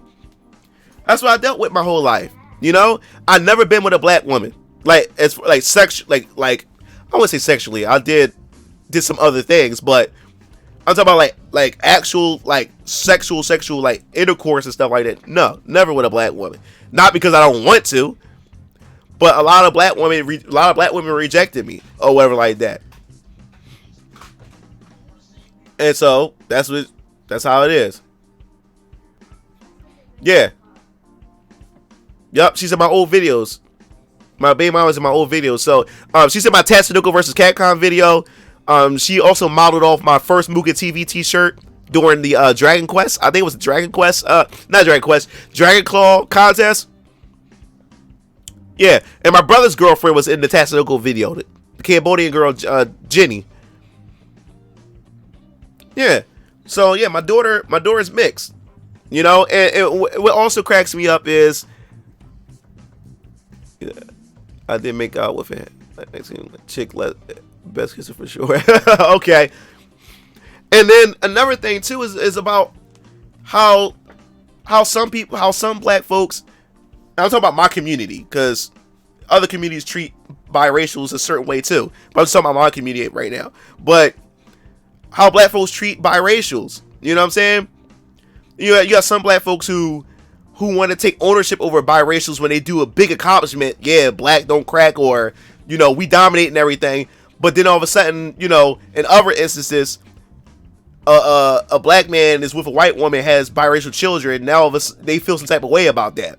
Or I always just see memes or posts where it says it has a bunch of black girls, and then you have one biracial child who's black and white, and it would say which one. It says all of them is black but one. And that's an insult, because I have a daughter that's mixed. So you saying that she's not black enough, or she's, you know what I'm saying? And it's the same thing. Like biracial kids get it from both sides, black and white. You know what I'm saying? But it's just sad how some black people within the black community treat biracial children, and only want to use biracial children to represent them when they're making major accomplishments, so they can stick it to white folks. You know what I'm saying? Like, I don't like that. You know.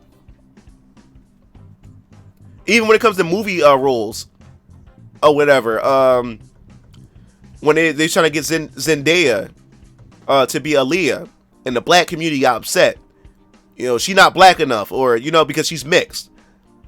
You know, but Zendaya, she dodged the bullet though, because the movie ended up being the biopic. Aaliyah ended up being trash, and she wound up getting in the roles of Spider-Man, the Homecoming, and stuff like that. But they really bashed it. The black community bashed her because she wasn't black enough, and because she has white in her and stuff like that. You know, like, and that's crazy. Yeah, I usually ignore Afro. Yeah, man, I hear you, Maz. I hear you. It's so much hypocrisy in society, period. I don't care what community. It's hypocrisy in the white community, black community, all kinds of communities. I don't care what community you're from. It's hypocrisy everywhere.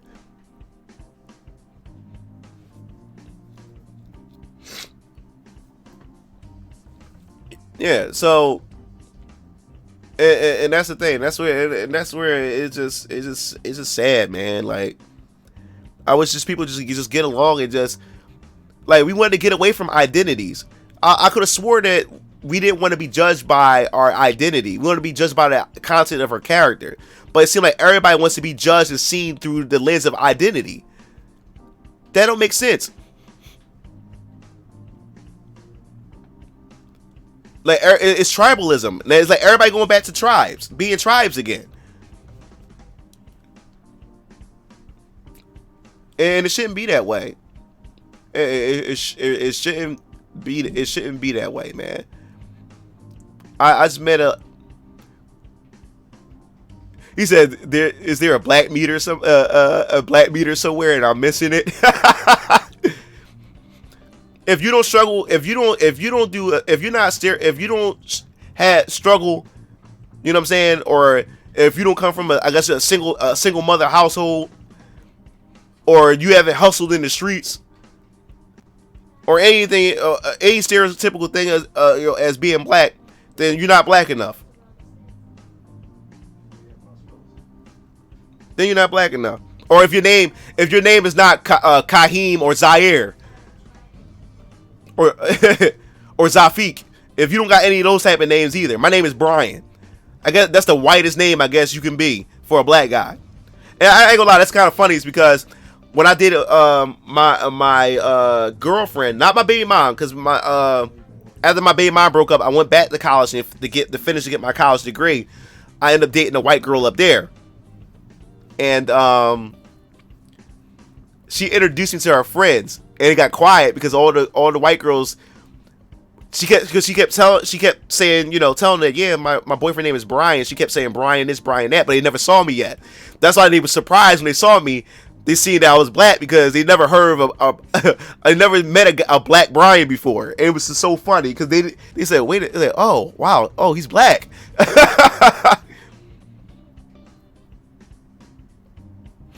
Oh yeah, Lawless, yeah, man. Do you watch Airful Sends You? Yeah, I'm not really. You talk the YouTuber Airful Sends You? No, not really.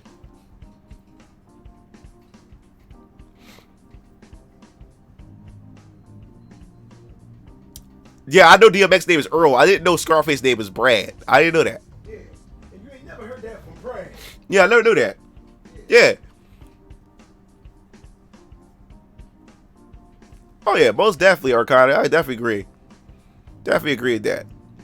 And what I find so sad about us as a community, how was it that we were so unified? We had I believe the black single mother rate was only at 25%, I think, during Jim Crow.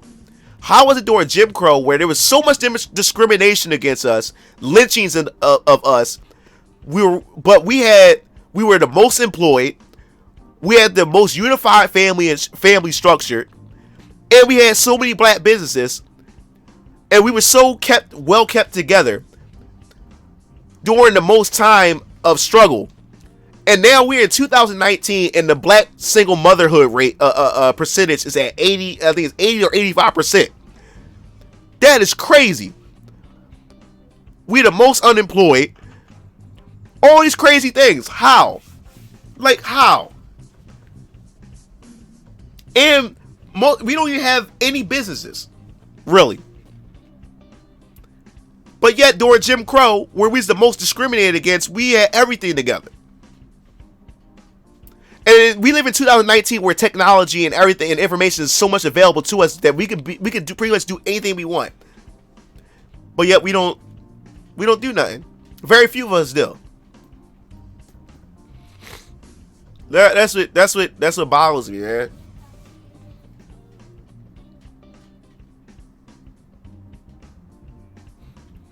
And I learned this. Like, I want to give back. I'm definitely going to give back to my community. But in order for me to get back to my community, I have to make it first. Like, how can I help others if I can't help myself?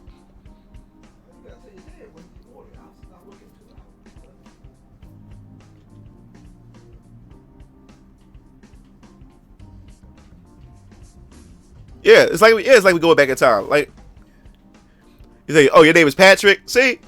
My brother, look. My name is Brian. My brother Keel Lance's name is Kevin. And DX Strike, my little brother DX Strike is Darius. And not just that, then you have black mothers who set their children up for failure by giving them these outrageous names that are not really names. Sharkeisha. And all these other names. All these other names that don't make sense. And even the spelling. You set your children up for failure.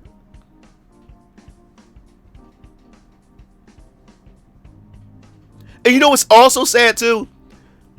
It seemed like, and even certain names has a stigma to black violence and black crime. Because most dudes that I knew that had the name Zafiq, Zaire, Khalif, all those type of names, most of them were drug dealers, gangbangers, you know what I'm saying?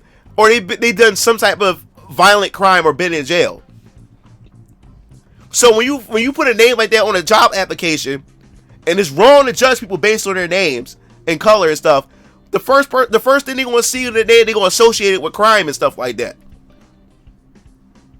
You say yes. You say you name your son Leviticus. Yo.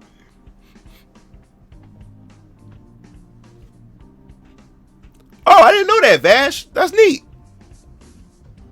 And my middle name is the whitest middle name, Howard.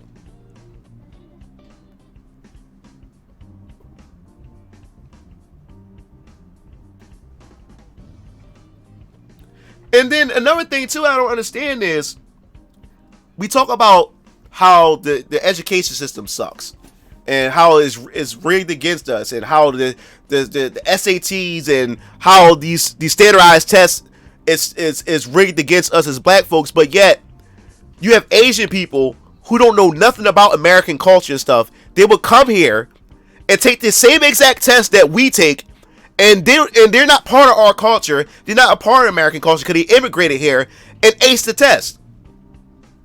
Why did that? They came from a whole nother country, come here to our country, and take the same test that we take and do better than us. It doesn't make any sense. Like, what? It's, to me, it's like we make excuses for a lot of things. Because let me tell you something.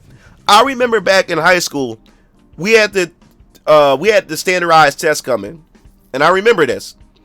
And we had to decide whether or not our teacher came to the class, our English teacher came to the class, and said to us that we could choose to go to Saturday school to get more help to prepare for the standardized tests and stuff like that. And you had to sign up for it. So when it came time to sign up for it, and we had to tell our parents about it. So I'm like, yo, mom, dad, like, Saturday, yeah, you know, we have an option to sign up for Saturday school. So my mom and dad said, well, you signed up for it, son. I was like, huh? Yeah, you signed up for it. You told me how much you wanted to sign up for it too. I was like, really, dad? Like, really, mom? So yeah, you want to sign up for it. You know, so my parents took education seriously. No matter how poor our education system was, my parents took education seriously. And they enforced and instilled education in us. No matter how bad the education system was, our parents took it seriously. So my parents made me go back to school and sign up for Saturday school to prepare for the standardized test. And guess what? Guess what? I was the only black kid that signed up for it. The rest of the Asian kids signed up for it. None of the other black kids in that class signed up for it. So you guess who didn't do well on the standardized test? Exactly. It's crazy. Oh, thanks. Let's see. Bursing. All right. Minecraft. I'll just call you Minecraft. That name, man. Yeah. So, and then we wonder why we don't do good on standardized tests. It starts at home. The black culture has to be fixed at home. We have to get the fathers to stay in the house, to come back to the house. We gotta get the mothers to make better decisions when it comes to picking a partner. Hold them accountable for it.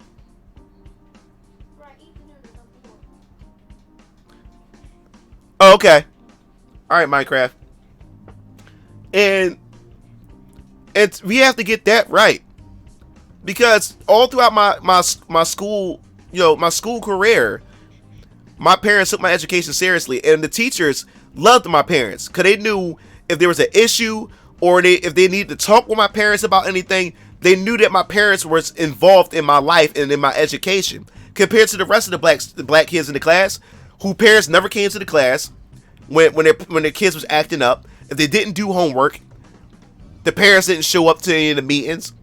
Or if the student was acting up and the teacher disciplined them, the parent would come in and defend the child when the child was in the wrong.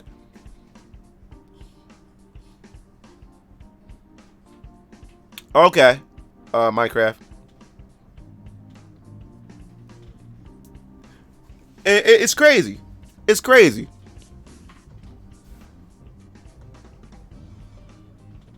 It's really crazy, man. Really crazy.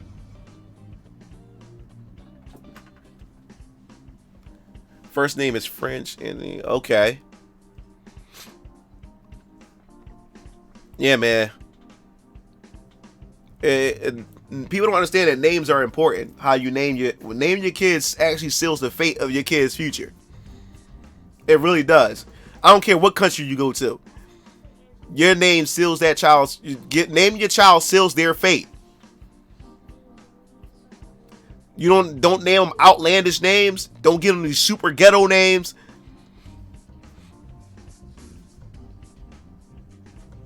Yeah, man.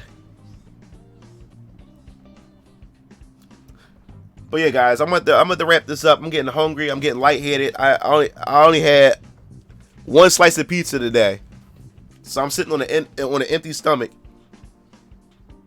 So I'm about to cook. Yeah, it's about time for me to eat anyway.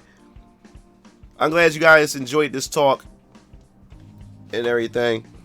Hopefully, I can be able to live stream Final Fantasy 14 tomorrow with my brothers.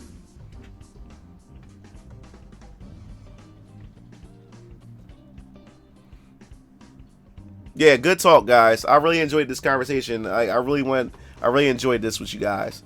That's how it's supposed to be. A lot of you guys, I see a lot of you guys experience what I experienced, and a lot of you guys who aren't black like that are now educated because y'all didn't know this stuff was going on either. You know. You said your wife making pancakes? Yeah, I'm definitely coming to Japan, man. Bruce Leroy. I'm like 2021. I'm getting my passport 2020. I want to do some research and stuff like that and get myself together before I go to Japan. But yeah, my brother, my dad, and us, we're gonna be in Japan, man. Just a visit.